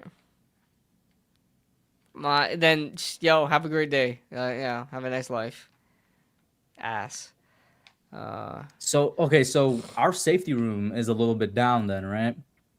Yeah. Oh, we got to bring back Isaiah Hodgins, right? Oh, yeah, got to bring back Hodge. And Austin Slot. These are 2 guys I'm willing to bring back. Yep. Isaiah, yeah, come back for 1.9 mil, buddy. Come back. That was easy. Now, Schlotman for 8.4. Is that not high if we just gave Jermaine That 14? is high. He's a backup center. Hell no. Listen, buddy, I'm going to force this one. I'm going to give you, 5.8? Or less? Less, dude. That's like $3 million. He's a backup. There you go. I'm going to force this one through, man. I don't know what you're talking about, buddy. Yeah. And I think that's about it in terms of... You son of a bitch! You're right, you're get right. back on that name. That's my fault. That's my fault. Can I apologize? Can I apologize? You're Are you gonna gonna allow me to you're gonna bring up apologize? another name. Are you gonna allow me to apologize, man? Go ahead. Go ahead. All right, my fault. Because I've talked about how much our defensive tackle depth is so bad. Like we need defensive tackle depth, bro. Don't we need D tackle depth? Am I tripping? We need nose tackle depth. Yeah. So You're right. so we go in Raheem or DJ Davidson DJ Davidson. for how He's gonna be much? I mean, cheaper. he just wants 4.9 mil. It's saying 4.9 seems like a lot. Get him for like 4. Yeah, and even 4 is fine. Whatever. Force that. forcing it. You better Our scroll long your ass snapper, up. bro. Better scroll your ass up. Our long snapper, bro. I will DDoS We this need- shit. I will need a DDoS long this snapper. shit. We need a long snapper. I will SWAT your house. Listen. We can get back to it in a second. We need a long snapper. You're trying to spend all the money before it's time to pay Micah, huh? He just need wants a to long snapper. spread Don't we the need a wealth. Snapper? All What do you right, want? What do you want to sign the blocking tight end too? I'm gonna re-sign our long snapper for 2 mil. All right, and he's gonna be happy with it because I'm gonna force this shit through. All right, let's be for real, bro. If we can go and sign Leo Chanel, bro. Look how much money we have. Why would you want to do that when you could sign Micah for 5.2 and he's a legitimate starter? So is Leo Give- Chanel. Give Micah 3 years at 5 a year, right now. Yo, who does this guy think Micah is, bro? It's $5 million. Yo, I'm dying. He probably should have more than that. I'm being nice. And offer accepted. That's what I thought. I swear to God, bro. That's swear what I to God. thought. All right, chat. So, No way Joey Bosa would be still getting that kind of money. we have 51.7 mil. KB, we didn't do it last time. Let's actually like leave 10 mil for the draft class. Let's do that this time around. Oh All right, so shit! Are we gonna be able to do that? Let's say that we have. Okay, let's try to. Let's say that we have actually like 41 mil in space. Okay. First, What is our target? First, Are we gonna try what Charlie would LeBron? you? First, I wanna ask you, what are you really trying to target in the first round? For this like stream, this mock offseason that we're doing, let's do Sonny Styles. Let's just go with like Okay, we're gonna go Sonny the Styles. weekend. All right, so no Devin Lloyd here. We can try to get a number 2 receiver, although we could get one in the draft in the second round. But if you want to try to like get rid of that now, we could. A lot of our viewers love themselves from People Romeo want- Dobbs. I remember Dobbs they was a love- really popular they do. guy. They want Dobbs bad, bro. I Yeah. don't know. Oh, Reek Woolen? Even though he had a terrible playoffs. Oh my god. 23 mil? Nah, yeah, he had a terrible playoff. I got you with somebody that I think he's not gonna break the bank. He's not a number 1 either, but I think he could be a good number 2 corner, KB. I got you with one, bro. Where's Eric Stokes at? 17? Oh. You want 17? Ugh, nah. Yo, can you pull up on your computer what does Sure. Overcap say he's actually projected at, bro? Sure. No, but we don't make. I remember the site, Eric so we can't Stokes. really add anything. Eric Stokes out of Georgia got drafted by Green Bay, right? Out of Mhm. Georgia. Let's see here. Over the cap, right? Mhm. What are they saying? He's on a 1 year, 3.5 mil. And let's see what he's projected at. Waiting for the page to load up. Let's see. Is there a projection? I'm on Spot Rack, but Spot Rack's not showing me a projection. Oh wait, market value? Hold on. No, let's go to over the cap. Let's see. How do you look at projections for these guys? Didn't that used to just be like right there? Hold up.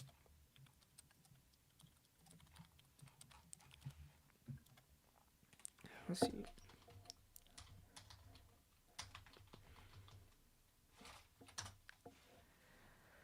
let's see. Scrolling down here. It just shows me their current contract. Oh, value. No, what's OTC valuation? What does that mean? Over the cap valuation. I mean, I guess whatever their website, whatever they think it is, basically. No way that it's $23 million, right? Wow, because they're saying it's 17 here. So Why would he? I know he had a good year, but like that's holy shit, that's a lot of money. Yeah, why is he okay? Why is he only playing on a 1-year, $3.5 million contract? Did I miss something? I'm pretty sure it was probably a flyer deal after Green Bay. Like he probably didn't have the best time in Green Bay. I know that he's been good. Was he elite with the Raiders to get $23 million? I think it's just a symptom of him being good. Weak corner market overall, and Nova, are you out your damn mind? Get the hell out of here! Sorry.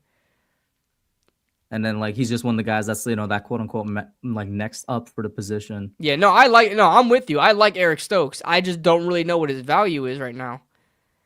And yeah, it's hard. I'm like straight up just looking up contract projections, and let's see. He is a man corner. Here. He is a man corner.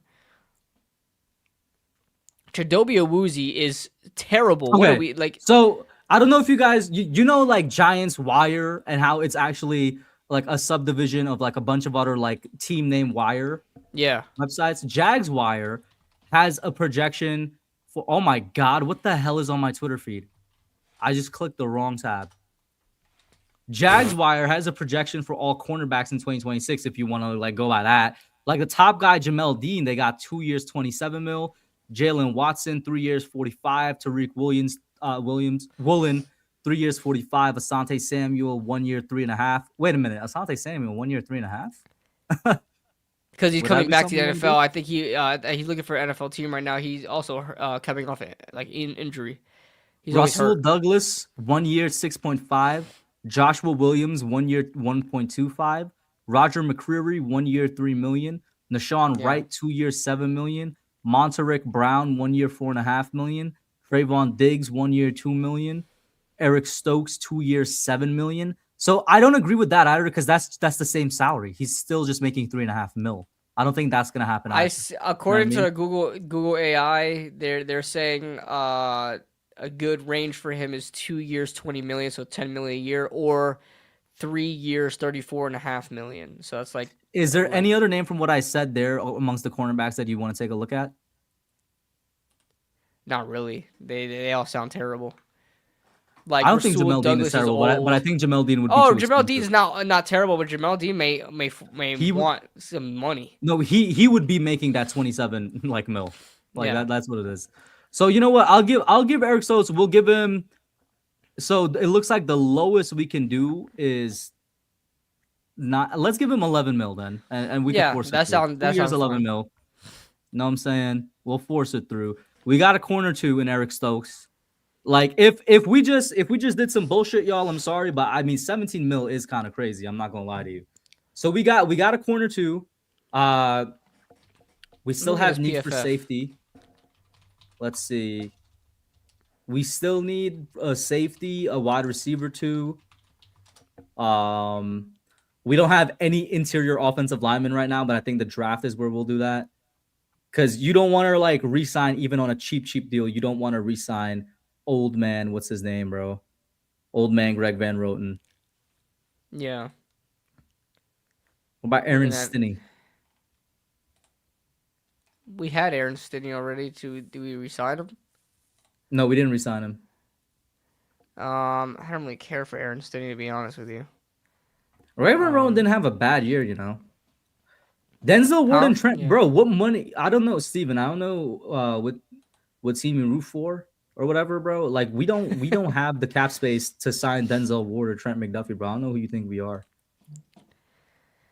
With all the holes that we have. Look at Eric Stokes, and he seems not to be a bad player. We already signed him, man. Yeah, I'm just looking at it. I haven't really even thought about him as a potential free agent. 11.7 missed tackle rate, though. Bro said I'm out on Gregory. Oh, the guard from the Browns. I have seen a lot Wyatt of Teller. name. Wyatt Teller, Stephen and Danny talking about him. There's been a couple reports out today about him being $4 million. Hell yeah! What? Yeah, he's 32. That's why he's old. So it's like getting another Van Roten. So I'll give him 2 years, $4 million, no question. yeah, Right? Hell yeah! What Yes. the hell are we talking about? What? I'm gonna clear my sinuses real quick. Be right back. All right, let KB do that. Chat. Let's see if we can get a wide receiver chat. Let's see. Wide receiver. Let me go down. Oh yeah, here it is. Bam.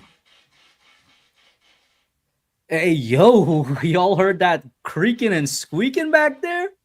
That man's doing something. He doing something, chat. I don't know what it is, but it's something. You guys know I'm a huge fan of Alec Pierce, but like at that money, it's kind of crazy. I know you guys are a huge fan of Romeo Dobbs.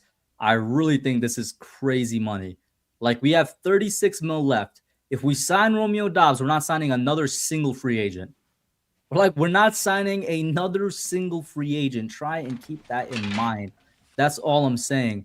If we sign any of these dudes, it's clipped for any other people. Yo, so I'm not Biadasz got cut 2 necessarily days against ago? it. Didn't he have like a down year or something? He did. He was playing with Washington. He was terrible. But, Oh my God, bro! You just reminded me. We have to try Tyler Lindenbaum, bro. What am I doing? We didn't even try. Oh yeah. Let's look at him. Bam, here it is. 13. Okay, so it's saying 13 mil for 2 years. We have the cap space to do it, but 13 for two. I think the latest report is saying it's more like 20. Wait, 13 right? for 20 two a or year? 13 a year? 13 a year for 2 years. Oh, I think that's not bad. But the latest reports is saying it's closer to like 20, right? That's what he's gonna want. You know, that's what he's gonna want. What do you want to do? Do you want to actually bump it up to say like 16 for like the sake of realism or something, or do you just want to take this steal? I want to be a little bit realistic. So yeah, you can give him like 16 or 17 million. Chat is saying that he does want 20. Like, I don't mind going all the way to 20. It's just that at that point we have like 6 million left to play with. And you could still sign like I guess a depth player. But let's give him 16. They're saying article from G-Minute HQ. Commanders just handed the Giants a cheaper answer to a $70 million pipe dream, which would mean Tyler Linderbaum, and they're talking about Tyler Biadasz. Is Tyler Biadasz even? Let's see. Currently, I don't think he's as good as Linderbaum, bro. No, he's not even close. But it'd be a cheaper option if we wanted to do that. But let's this is, bro. We're just having fun with this, so let's do Tyler Linderbaum. All right, how much? Let's go to 20 or what? The thing is, would the market even want to pay a center $20 million? If the market doesn't want to pay him $20 million, he's not going to get it. Like, he can want all he wants. But if nobody's willing to give him $20 million, he has to go down. I'm going to say, like, give him $17 million, call it a deal. For 2 or 3 years. He's only 26. 3 years. Front, flat, or back?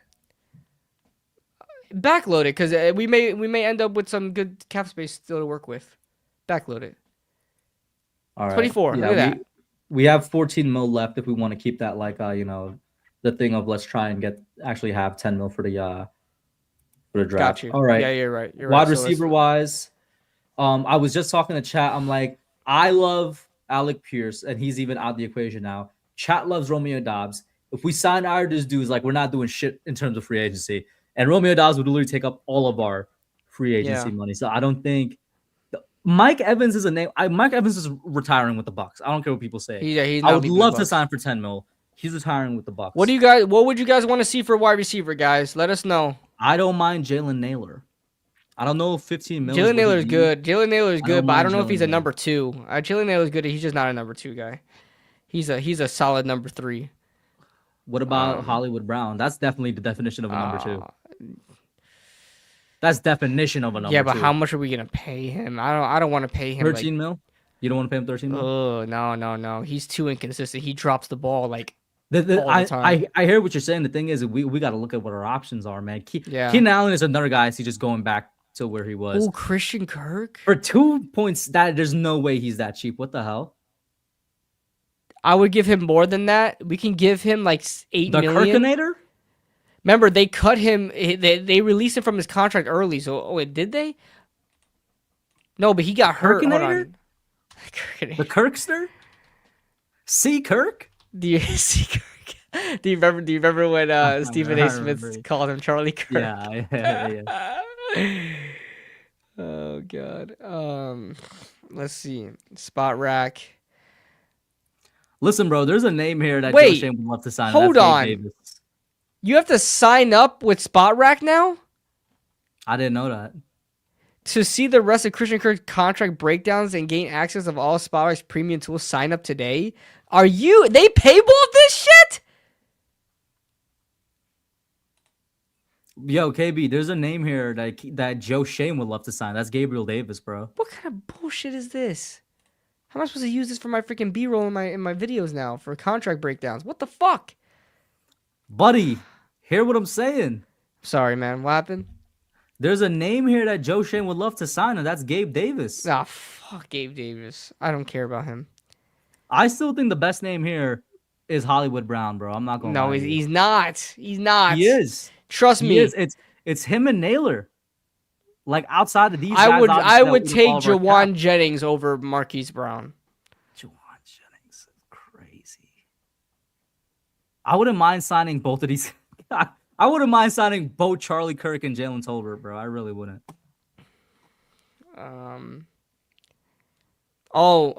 Steven says it looked for an edge 3 also, just in case. Let's see. Right now, PFF mock draft is paywall. Then you can do one. Yeah, but I'm subscribed to PFF, so I have all that anyway. I'm gonna scroll down these names. Tell me if any catch your eye here. Like at this price, I don't mind signing anybody at this price, for example, right? Like at that $3 million price. Yeah, De'Ami Brown, Tutu Atwell. He just Rashid, I would love him. That's why I wanted to trade for. I want to trade for him. He hasn't won a Super Bowl run. Let's get Rashid Shaheed. There's no way he's gonna be this cheap though, right? Yeah, just giving him something that he'll be worth. I don't know, $9 million. Oh my God, it's only allowed me to go to 3, so I guess. hey, you know what? Hey, don't hate the player, hate the game, buddy. Don't hate the player, hate the game. Welcome, Rashid Shaheed, man. Are you guys talking about Tyquan Thornton, bro? The speedster that only just is really fast? No, man. We don't even run that type of offense. Well, you know what?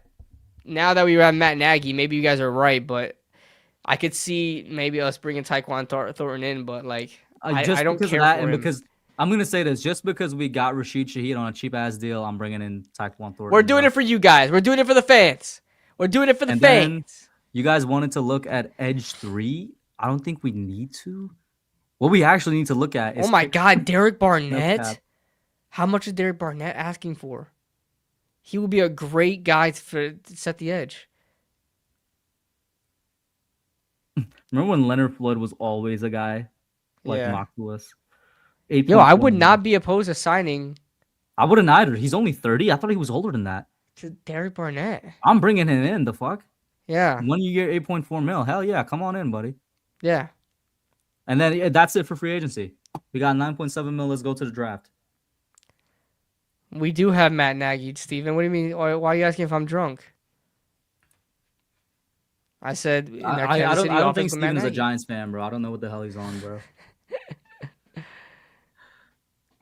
Let's start that 7-round draft. I love his fucking comments. Like, they crack me up though. I love it. All right, let's start the draft. Odafe Oweh is a really good player, Steven. The only reason why I wouldn't take him is because we have too many players like him. Abdul Carter and Brian Burns. We need a bigger, to replace Kayvon. We need an edge setter. We don't need any more speed rushers. Why the hell is Sonny Styles an outside linebacker? Buddy, you need to fix that. He's an inside linebacker. But as an off-ball outside linebacker. Well, Sonny Styles, welcome to the team. He's like a weak side in a 4-3. Trade down with KC. Yo, you know what's crazy? I legit thought, yo, Toast, our brain waves are like linked. Bro, I was thinking about that. I was like, yo, the Chiefs have like super amount of interest in Jeremiah Love, and they might want to trade up for Jeremiah Love. So I was like, yo, bro, would it be even bad if we traded down to not where are they at? Where's the Chiefs at right now? Are they at 9 or something like that? 10. We traded down with 9, who I think was the Ravens. They're at 10? In the last mock, we traded down with Cincy. Like at 10, you could probably still end up with either Downs, Tate, Tyson, Lemon, Mansour Delane. There are a lot of options still there at 10 if the Giants were to trade down 8 or 9. Yeah, I mean, I think we could still end up with him. But in this scenario, guys, we're going Styles because we designed our free agency around getting Styles. Are we trading down here, KB, or are we just staying and taking BPA, who's a safety, funnily enough? Ooh, Emmanuel McNeil-Warren is a really good player. He's gonna go if you trade out this pick. We're 3 picks later, so we could trade down to 37. But do you want to take a look? Let's take a look. Carolina is asking for that. They'll give us 51 and 83. Minnesota is asking for it. They'll give us 49 and 82. Wow, that's pretty good. New Orleans is asking for us. They'll give us 42 and 73. Where's Minnesota at right now? 49 and 82. For 34, 51. Bro, 42 and 73. Ooh. You want to do that? Want to do the Saints? Now, here's the thing. You guys know I love Lee Hunter. I essentially forced the pick last time. You know what's crazy? I don't know anything. I see Lee Hunter dropping in a lot of like real mock drafts. Oh, that's awesome. Tell me about this guy. You said he's good. I don't know. I haven't watched film on him, but he's constantly talked about as a safety 2 in this draft. Mm-hmm. And apparently he had a really good combine. So, but the thing is, I don't think he's a box guy like the Giants need. I think he's a free safety. Click on him. So, oh yeah, sure. 6'2", 195. Yeah, that to me screams free safety. But the thing is, so if in that case, like to me, the best player available is still Lee Hunter, who I think we could still get at 37 if you want to go that way. Or, we could take him or somebody else now and then just trade down at 37. It depends what you're feeling, man. Yeah, Lee Hunter is actually not a bad option. We really took and we got a corner, right? We got Stokes. We signed Eric Stokes. Yeah. Okay. We bolstered up the corner room. Okay. Mesidor really fits us as well, but we don't need him. Dylan Thieneman is really good. Had a fantastic combine, 4.37 and amazing quickness and footwork. 6 flat, 205. 205. That's a come down in the box safety. God forbid a white boy get a little motion. Just get a little motion. Yo, I want to ask the chat, how do you guys feel about drafting Dylan Thieneman? I know it's another second round safety, but I think the goal is to get rid of Tyler Nubin. How would you guys feel about getting Dylan Thieneman?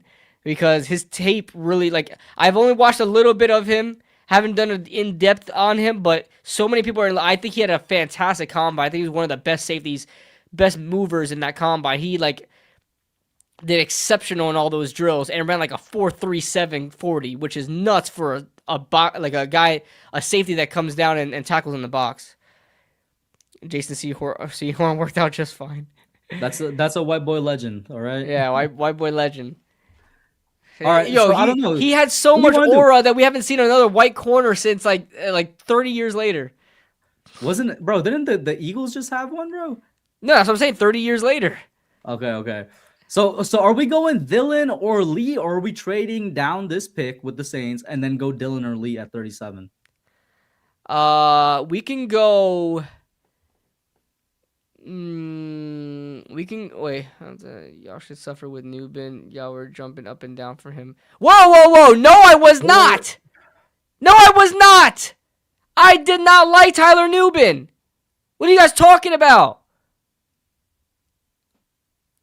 I said I'll work with him. I'll be excited for it because we picked him, and I'm gonna try to see the best of it.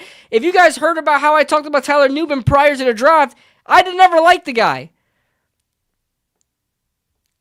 Anyway, I'm not here to argue. We can go Lee. Let's go Lee. Okay. Or instead of trading down, we could just stick at both picks. Like that's also an option. Oh, Lee. You're right. I thought we were gonna. Oh yeah, you're right. I forgot about the trade down. Fuck. Woodley Hunter, by the way, guys, for those of you that don't know, I think our interior D line like is souped up again. Him and Dex on the inside, and our run defense takes a huge step forward. So we could go Dylan. We could explore trade down again. Damn, the Saints trade down offer is gone, but this Tampa Bay offer is amazing. 46 and 77. That's amazing. Take it so we can get a third rounder. Take it. Okay, you want to do that, and okay, we're gonna forgo. Thieneman's not gonna be there, but let's see who else is. And there goes Thieneman, and there goes Omar Cooper, and there goes Zachariah Branch too. Yeah. But we signed two wide receivers. We got Rashid Shaheed, buddy. Don't forget. Oh yeah, Rashid's our number 2. Rashid Shaheed. You said we signed 2 receivers. Who was the other one? I think it was Thornton, right? Oh yeah, Thornton, and we re-signed Hodgins. All right. All right. Let's see. What do you guys want? We still have a Luminor. Oh, did I mess up? What? I forgot, didn't I? Another like lineman. Yeah, I completely forgot about it. I think most of the linemen are gonna be gone, but let me check. You guys know I love Jennings Dunker. I think he's gone. Yeah, he's gone. Is he? Yeah, he's gone. Unless they listed him. Oh no, they have him ranked low as hell. Goddamn. They have him ranked at 67. 67 is crazy. You move him right inside. Look at interior offensive line anyway. Wait, hold up. What's there at safety? I don't know about these safeties. IOL. You got. Damn, I don't know about these guys either. Shit. The only guy I know is Jake Slaughter from the Senior Bowl, and he had like a very okay Senior Bowl. Wasn't anything that blows you out the water. What are you guys feeling here, guys? Teller is a left guard. We can get Oregon guard to play right guard. The Oregon guard, Pregnon? Emmanuel Pregnant, 6'5". Yeah, that's a name right there. 6'5", 315. That's good size. Hasn't allowed a sack since 2022 at the power 4 level. What? You tell me about that. You sound impressed by that first one. Is that impressive? Are you kidding? Hasn't allowed a sack since the Giants made the playoffs? Are you nuts? That's one way to put it. Since the Giants made the playoffs. Quick feeder. I'm gonna keep reading it. I think I might want him. Sure. I think I might want him. I didn't do my film on him. Quick feet to mirror and pass. We need pass protection badly.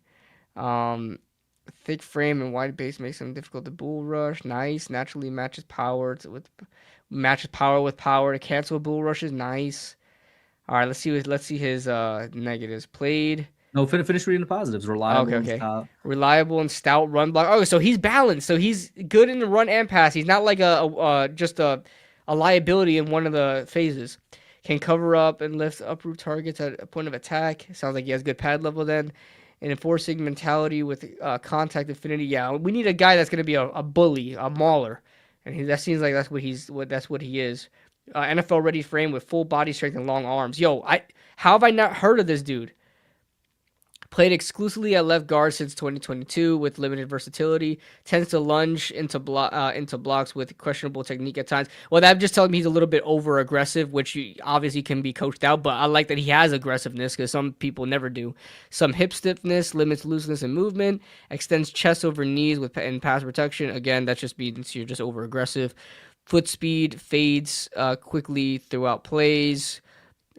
Loses balance at times and sinks back into the stance too readily. All right, it sounds like he's a jittery type guy, but he's really strong, really aggressive, and sound in pass protection and a mauler. It's very physical is what it sounds. Yeah, like. very, very physical. That's exactly. And guess what? I'm gonna have to write his name down. The last name you can think of, it didn't work out. I'll preface it by saying it didn't work out. From Oregon? Interior line. No, not. I think you're gonna mention our guy Shane Lemieux. No. Interior lineman that a John Harbaugh team drafted was Daniel Falele, and they drafted him because of the physicalness of him. Yeah. I'm not saying Emmanuel Pregnon is not going to work out, but like he kind of matches that if we go with him. I'll take Pregnon right now. All right. Number 50 at 46. That's not bad value at all. And keep in mind, chat, we still have Why am I forgetting our actual left guard who's from John Runyon? We signed Wyatt Teller. We still got Marcus Bowe in the back, and now with Emmanuel Pregnon, I don't think we need to go another lineman, bro. That's four like Yeah, we're good good. guys. We could still go another lineman. Ramjay says cornerback. Yeah. I think we're good on corner. We could draft the corner at some point. Ramjay is that we signed Eric Stokes as our corner too, so I think we're all right. Let's see. All right. Is this where you want to start looking at running back? Bud Clark is at 90. Do we have a pick around? We have 105. I think he might be gone by 105. I don't know, but I think this is too early for him. That's the funny thing. Yeah. Chat, if there's anybody you know in terms of in safety that you think would be a guy to go here. Y'all cut Runyon, didn't y'all? Did we cut him? We cut Runyon? I don't think we cut Runyon. Did we? I'm pretty sure we did. If we're drafting a guard and we sign Wyatt Teller. I don't think we cut Runyon, man. I don't know where you're getting that from. I think we did. No way we did. Then why are we cut Runyon? If we cut Runyon, then we're going back-to-back linemen. We're taking Jennings Dunker here, buddy. I'm telling you right now, that's what we're doing. Oh, he's gone. Okay. Let me hold on. Let me go back into the stream. He's gone. We might have cut him. Give me a second. I'm thinking we did actually cut him, man. I'm thinking we cut him. I think he was one of the first names that you could see to cut. I think he was one of the smart cuts. Yeah. So, but this is our current starter line. Our current starting line from left to right is Andrew Thomas. Then it's the guy we just drafted because he's only played left guard. Pregnon. Confirmed. Cool. Then it's Pregnon. Then it's Linderbaum. Then it's Wyatt Teller and Jermaine Illuminor. That's our starter. Depth-wise, we have Marcus Bowe. Is that it? Yeah, we're good. Nova's like, yes, y'all cut him again and again. Like I was like, what the? Saving some cap space, baby. Saving some cap space. And yo, you know what's crazy that you brought that up? We still have Marcus Bowe. Like this guy can start in the NFL. And we just said, fuck you, you're not going to start.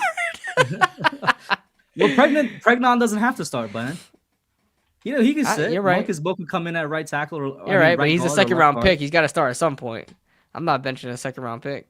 But Marcus Bowe is the only guy we could list outside the starting five. So do we take another lineman? Nah, not right now. Okay.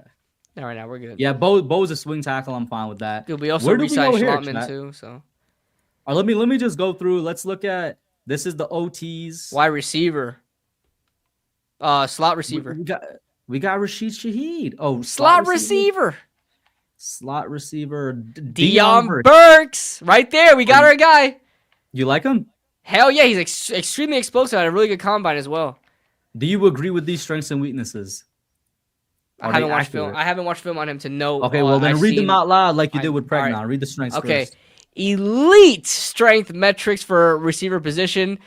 300. God damn. He's 5'9", 191. Wait, he benched 353 times. Oh my God. And okay, exceptional speed, clocking nearly 22 miles per hour on GPS tracking with elite burst, and he's extremely explosive. This guy, he had a go. All right, just to put it into perspective, guys, he had an elite vertical jump as a 5'9" player that a 6'3" player would have. Okay, he was in the 40s in a vertical jump. He's very explosive. Impressive single arm strength with 27 reps. Oh my God! So this is just like he's a gym nut. Severely undersized. Yeah, we get that. Yeah, but if you can move in the NFL, we've seen like Wan'Dale Robinson. That's no problem for him.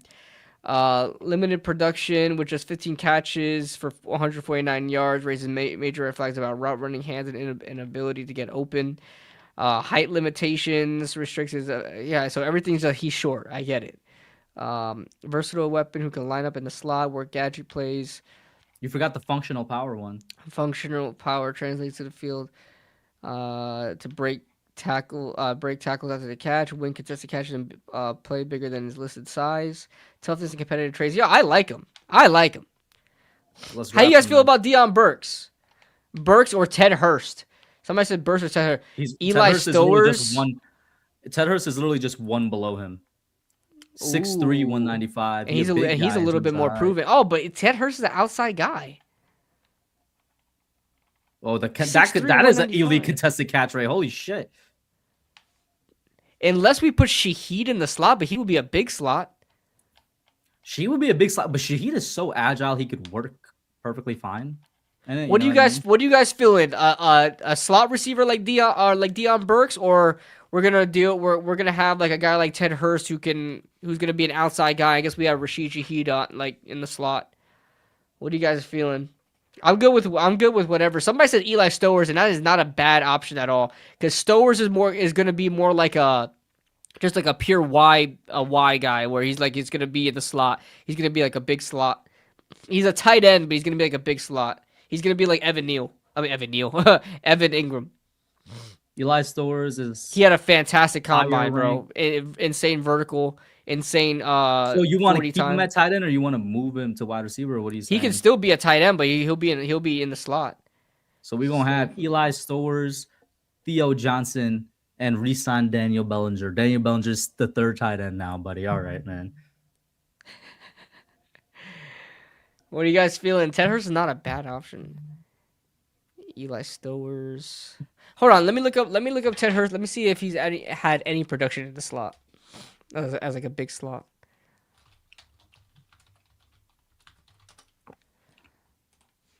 His career totals is all they got for us.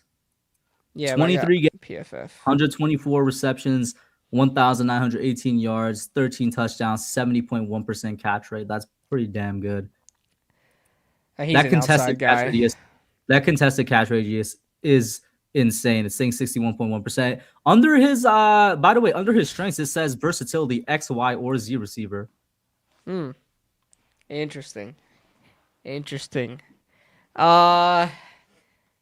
We got votes for Stowers, man. Hurst is for me. Oh damn.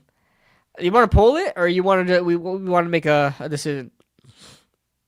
What are you feeling?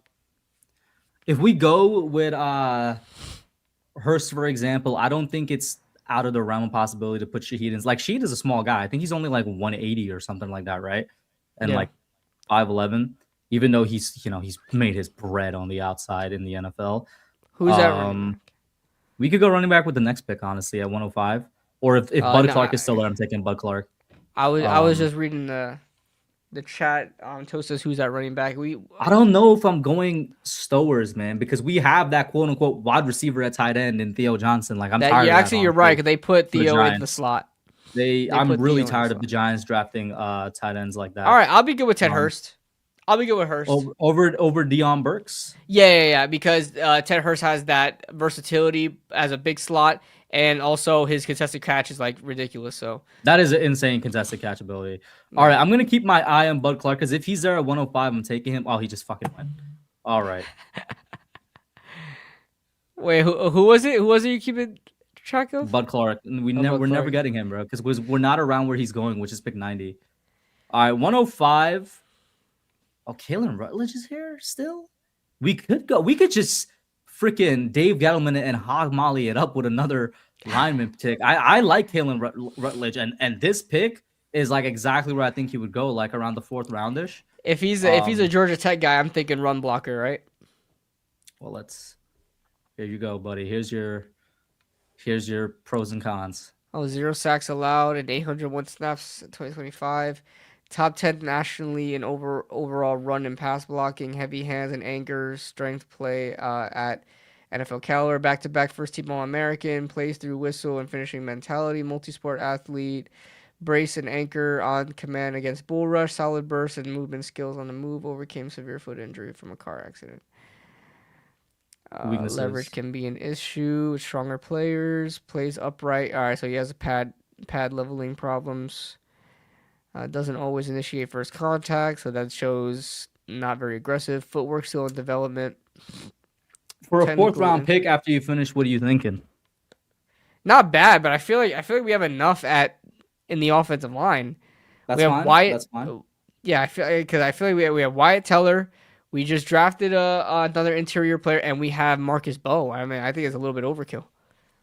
Chat, is there any safety at all at this point that you guys are feeling anything for? Like the closest guy we have is a Penn State safety, Zaki Whitley. I don't know anything about him. 6'2", 202.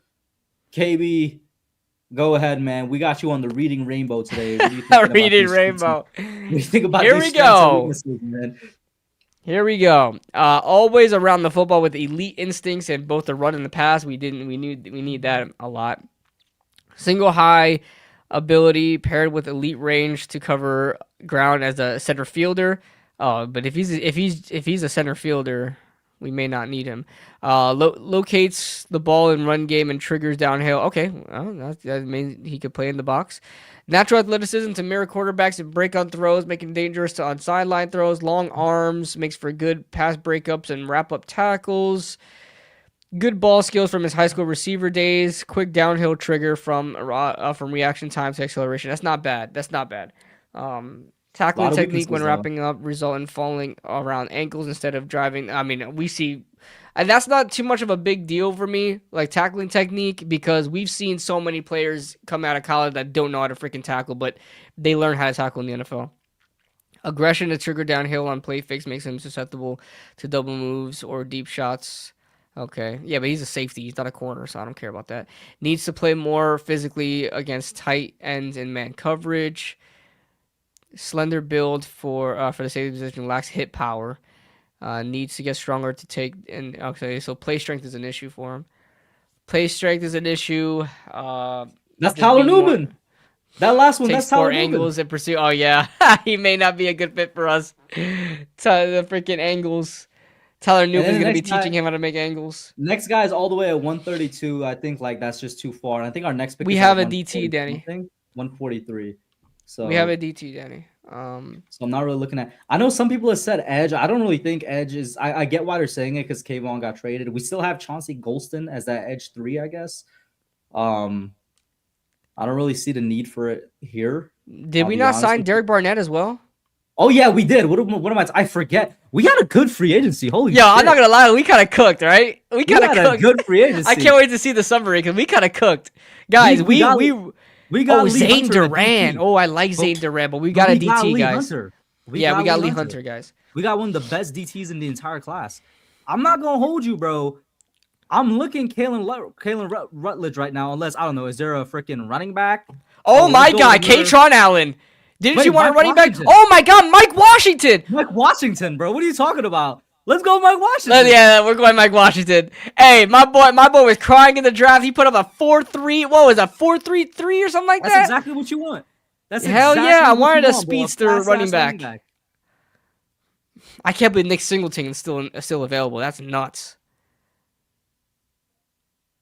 That is nuts. Sicario Davis would have been awesome, but it's okay. 143. All right. Jackson. We got a couple.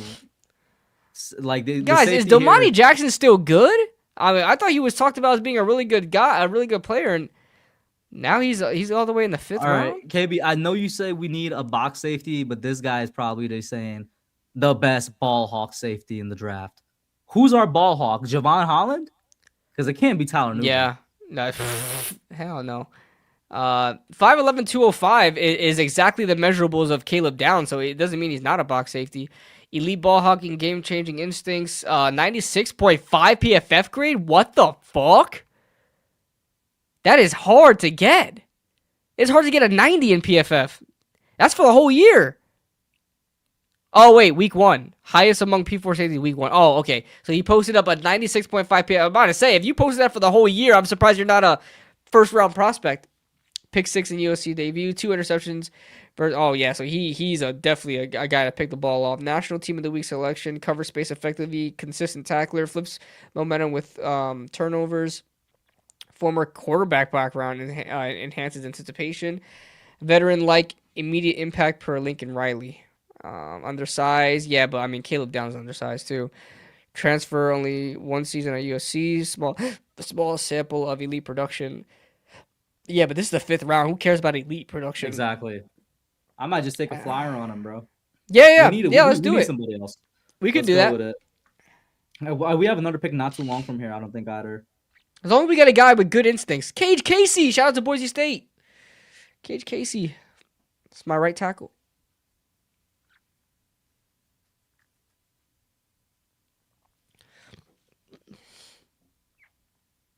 Taylor Green, shout out to Boise State. He transferred out of Boise State to play with Arkansas. He's definitely going to be a receiver at the NFL level, though. He's not going to be a quarterback. Okay, these are our last 3 picks here: 185, 191, 192. So now you can guys we can do whatever we want, whenever the chat wants. Or this is fun. I like this app. I mean, the best players available here are just all interior linemen. That's so funny. Yeah, we want to just take a flyer on one. We could double dip. We could double dip at wide receiver. We could double dip at D tackle. And guess what? With everything except wide receiver, I could see John Harbaugh doing. I could see him double dipping at the line. I could see him double dipping at the D line. Like, I could see him doing these. I don't see him double dipping at wide receiver. Danny Boy is really, really wanting Lorenzo Styles. Is he still here? He might be gone, brother. No, he's a 7th round projection. Bro, oh my god. Listen, you know what? He barely played. KB, you know what? We could take it with 193. We'll see. I guess we'll see. I don't get a kicker, some competition for Sauls. Hey, I mean, I'm sure with Ben Sauls as our kicker, he did pretty good. Sonny Styles' brother comp is Marcus Jones. We can use him as a special teams ace. Okay, we'll get him with the last pick, guys. Okay. 4.2 speed. Yeah, I know. He had a 4.27. Yeah, he had a crazy. What do we do here, chat? If you guys don't say anything, I'm gonna freaking double dip at either O line or D line, bro. Let's double dip D line. Let's get another defensive lineman. He's ranked what, 182? I don't think we need another 1 tech. Let's try to get a 3 tech. In that case, we could get one at freaking 190 something because the next 3 tech is ranked 201 out of Tennessee, bro. Screw it. So I think let's go with like oh my god, that's 213. Yeah, let's go with one of these guys. DJ Campbell. Yo, that guy kind of looks like Ash Money, bro. That looks like Ash. That kind of looks like Are you talking about Ashton? Yeah. That doesn't look like him, bro. That don't look like him. He looks like somebody, and I'm trying to figure out who he looks like. He looks like freaking who does he He looks like Eric Flowers. That guy looks like Eric Flowers. No, he doesn't, bro. No, he looks like Eric Flowers, but he looks like he looks like an actor. I'm trying to figure out who he looks like. John Boyega. He looks like John Boyega. He looks like a fat John Boyega. Yeah, yeah. He said Ash Money. Buddy. I'm not even reading your shit. Welcome to the team, man. Welcome to the team. And then yeah, Steve reminded me. Thank you, Steve. We still have Darius Alexander, and I think we re-signed DJ Davidson. So Aaron Anderson's probably still available. Isn't he a speedster, guys? At LSU, the wide receiver at LSU. Check wide receiver real quick. Aaron Anderson is still there, guys. What do you guys think? You don't want to read up on whoever Kendrick Law is. He don't even got any. Well, we got the other guy. We got, I guess, the outside is the outside. We could go Aaron Anderson if you guys want. Why not? Yeah, why not at this point? And then Lorenzo Styles, welcome to the team, buddy. He got taken. Who took him? No way. Who took him? So where did he go? No, he didn't go. Just type in Styles. Just type in Styles. He's got to be there. Oh, what? Okay, that's why. Oh, you're on wide receivers. I'm about to say. Yeah. All right, we got ourselves a special teamer, guys. Who have you guys taken so far? We'll look at the. I think we got good. Is there now listen, we got blessed. We got blessed 2 ways, KB. We got blessed with the Rashid Shaheed contract, and because of that allowed us to sign some other guys, bro. We signed him cheap, and allowed us to sign some other guys like Derek Barnett and stuff. Yeah. But we had a great offseason, I think, in terms of the mock offseason here. Let's see. Let's wait for it to give us the. I'm not gonna lie, we cooked. We cooked. Yeah, I don't care what grade it gives us. This was an A+, man. So A+, A-. I'll take it. Let's go. cap health or whatever. It's saying our future outlook is 10 out of 20. I don't know how the hell you're judging that. But all right, we cut 6 players, restructured 2 contract, extended 1 player. Biggest move was releasing John Ryan. That was the biggest question. Hey. But our O-line is strong though right now. All right, don't. Do you remember when the biggest move was releasing Bobby O and everybody was like, look, we still released Bobby O, and I don't know why I didn't say that. Yeah. You traded Kayvon for the 30. Okay, that was the sec. We got blessed one way with the Rashid Shaheed contract. The second way was pick 34. No cap. We made 13 signings, headlined by Tyler Linderbaum. And Damn, we made 13 signings. You forced 4. Because in the draft, we're realistic. You selected Sonny Styles. Your cap is 9.7. You restructured, added 49.9 mil in future dead risk. Okay. All right. Now, this isn't like this is gonna be all over the place, guys. There's gonna be some people here that there's gonna be like some Malik people Neighbors is missing. not the wide receiver 2, for example. It's like out of order. Who the fuck is Tanner Connor? Yeah, I don't know. It's gonna be Courtney Malik Jackson, Neighbors, a wide receiver 1, Rashid Shaheed at wide receiver 2. Wide receiver 3 could be either of Darius Slayton, freaking Tyquan Thornton, Isaiah Hodgins. It could be fucking anybody. It could be Ted Hurst. But wide receiver 1 is Neighbors. Wide receiver 2 is Shaheed. That's amazing. We also got Aaron Anderson as well, guys. Oh yeah, he's not even showing here. Exactly. Not even showing up. We got Aaron, but he's a speedster in the slot, 5'8" speedster. So it will be Andrew Thomas, Linderbaum, obviously at center. They got him at left guard. So our left guard is actually going to be Emmanuel Pregnon because he only played left guard. So it's Andrew Thomas, Emmanuel, Tyler Linderbaum, Wyatt Teller, Jermaine. And then our depth would be like Marcus Bowe, JMS, Austin Schlottman. Like that's good depth, I think. We really cook with this shit. I ain't gonna lie to you. Bro, you know who's not showing on the running backs, bro? Mike Washington. Oh damn! Yeah. Guys, we drafted Mike Washington. Like we cooked, bro. Mike Washington isn't showing here. Eric Gray, get the fuck off of my team, buddy. Makes me we have Mike Washington. Oh my god! And then, bro, Lee Hunter isn't showing up here. Lee Hunter, and then no left defensive ends are showing up. Lee Hunter's not showing up. Obviously, we got Derek Barnett. That's a great one. Sonny Styles would be in the inside, not Swayze freaking Bozen. Why is Micah McFadden at the bottom? I was going to say, it would be Sonny Styles and Micah McFadden as our starting inside linebackers. It would be like Lee Hunter, Dexter Lawrence, and Darius Alexander as our starting 3 D tackles.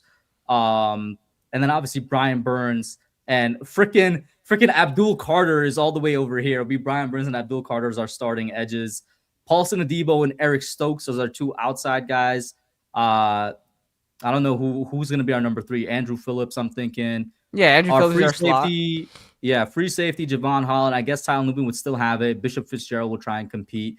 It's not showing like half of the players we signed or drafted, which kind of pisses me off. But we did some good things. Yeah. Okay, here's the breakdown. Just to confirm, guys, we did cut John Runyon. We saved $9 million. All right. Restructured Burns and Adebo. Extended Dexter Lawrence. This is an insane trade. If that happens in real life, like it's all over the screen type shit. If it happens in real life, Joe Shea can stay here forever. All right. Our signings: Jermaine, Bellinger, Hodgins, Slotman, Davidson, Casey. So like all of these are re-signings. They're not like true free agency signings. All of these down to Casey Crater is re-signing. Our freaking long snapper. Micah McFadden is a recent. So out of the 13 free agent signings, KB, 1, 2, 3, 4, 5, 6, 7. 7 are re-signing. So we only had 6 like real free agency signings. There were Eric Stokes, Wyatt Teller, Lindenbaum, Shaheed, Tyquan Thornton, Derek Barnett. Shaheed was the second blessing we got because he's not being signed for $3 million this year. So we got blessed 2 ways, right? And then there you go. Sonny Styles, Lee Hunter. What a fucking great 1-2 start off. Emmanuel Pregnon, I don't know anything about him, but, you know, the breakdown seemed nice. Ted Hurst, Mike Washington in the 4th. That's a steal. Oh, man. KB said, I don't want another 4th round running back. Mike Washington appears. He says, at once, my king. Like, that's what happened. At once, my king. Bishop Fitzgerald, DJ Campbell. We double dipped at O-line, which I always freaking love. Aaron Anderson, Lorenzo Styles, because we got the Styles brothers. Why not come to special teams, make a difference, man? This is awesome. Let me save this session. This is awesome. We're not gonna have a free agency or like an off season like this. This is just too like perfect. Is the best way Yeah, I could the describe it. reason why our draft was so good is because we did so much Right with the here. trading. We Right traded here. for 34, then we traded back to 37th. So that's why we acquired 2 more picks from that. So yeah. And Shaheed really did bless. If we didn't sign Rashid Shaheed, it would still be good because we would still sign Derek Barnett. Like if let's say we just didn't sign Shaheed at all, we still drafted 2 wide receivers, so I'm fine. Like that's still a good offseason, and there still would have been space for signing Derek Barnett. So really, the only way we truly got blessed, in my opinion, is the Kayvon trade. Like that's an insane trade. But chat, that's it. If the Giants have any type of offseason like that, I mean, shit, I'm calling for the Super Bowl. Real talk. If they have an offseason like that, bro, I'm not gonna hold you. But KB, any last thoughts before we go off? I would hope to get an off season even close to that, man. But yeah, we'll see what happens. By the time we come back on here again, I'm pretty sure we already talked about free agents ad nauseum, so it's like there's not really much to go over because we still have another 2 weeks until free agency happens, and then man, that's gonna be ooh-wee. So another 2 weeks for that, but man, we're getting things rolling. Hope you guys enjoyed, man. We had a lot of fun doing this. I had a lot of fun. And we're looking forward to the combine tomorrow to finish off. I think it's the offensive lineman tomorrow. I think it's just offensive line. I think it's just O lineman. So, No OBJ. Come on, man. You're talking to 2 big OBJ fans. I would love for him to come, but like he would probably come like on a vet minimum deal, if anything, too. Yeah. So like, yeah, you want to take some of the cap to sign OBJ? Go ahead, bro. You're not gonna hear anything from me. Thank all of you for tuning in. We had a great showing out tonight. Chat has been moving. I love all of you guys for participating. You know, even if I called you out, you know, I just want to, yo, Steven, you a good dude, bro. You know what I'm saying? It's all in good fun, man. We all having fun, man. Yeah. Because I kind of ragged on him a little bit. But I love you guys when you guys are chatting. Shout out to the Twitter viewers. Shout out to the YouTube viewers. That's it for now. I think, holy shit, we're going to see you guys in a couple days probably on Tuesday, unless like I text KB again. I'm like, ain't nothing to talk about. But I'm going to try. The Knicks are hard to watch right now, guys. It is what it is. I can only say it so much, man. They're freaking disappointing the hell out of me. But that's going to be it for now, guys. See you on Tuesday, maybe. If not, keep an eye out for a post or a Twitter post. And we going to be out, man. Peace.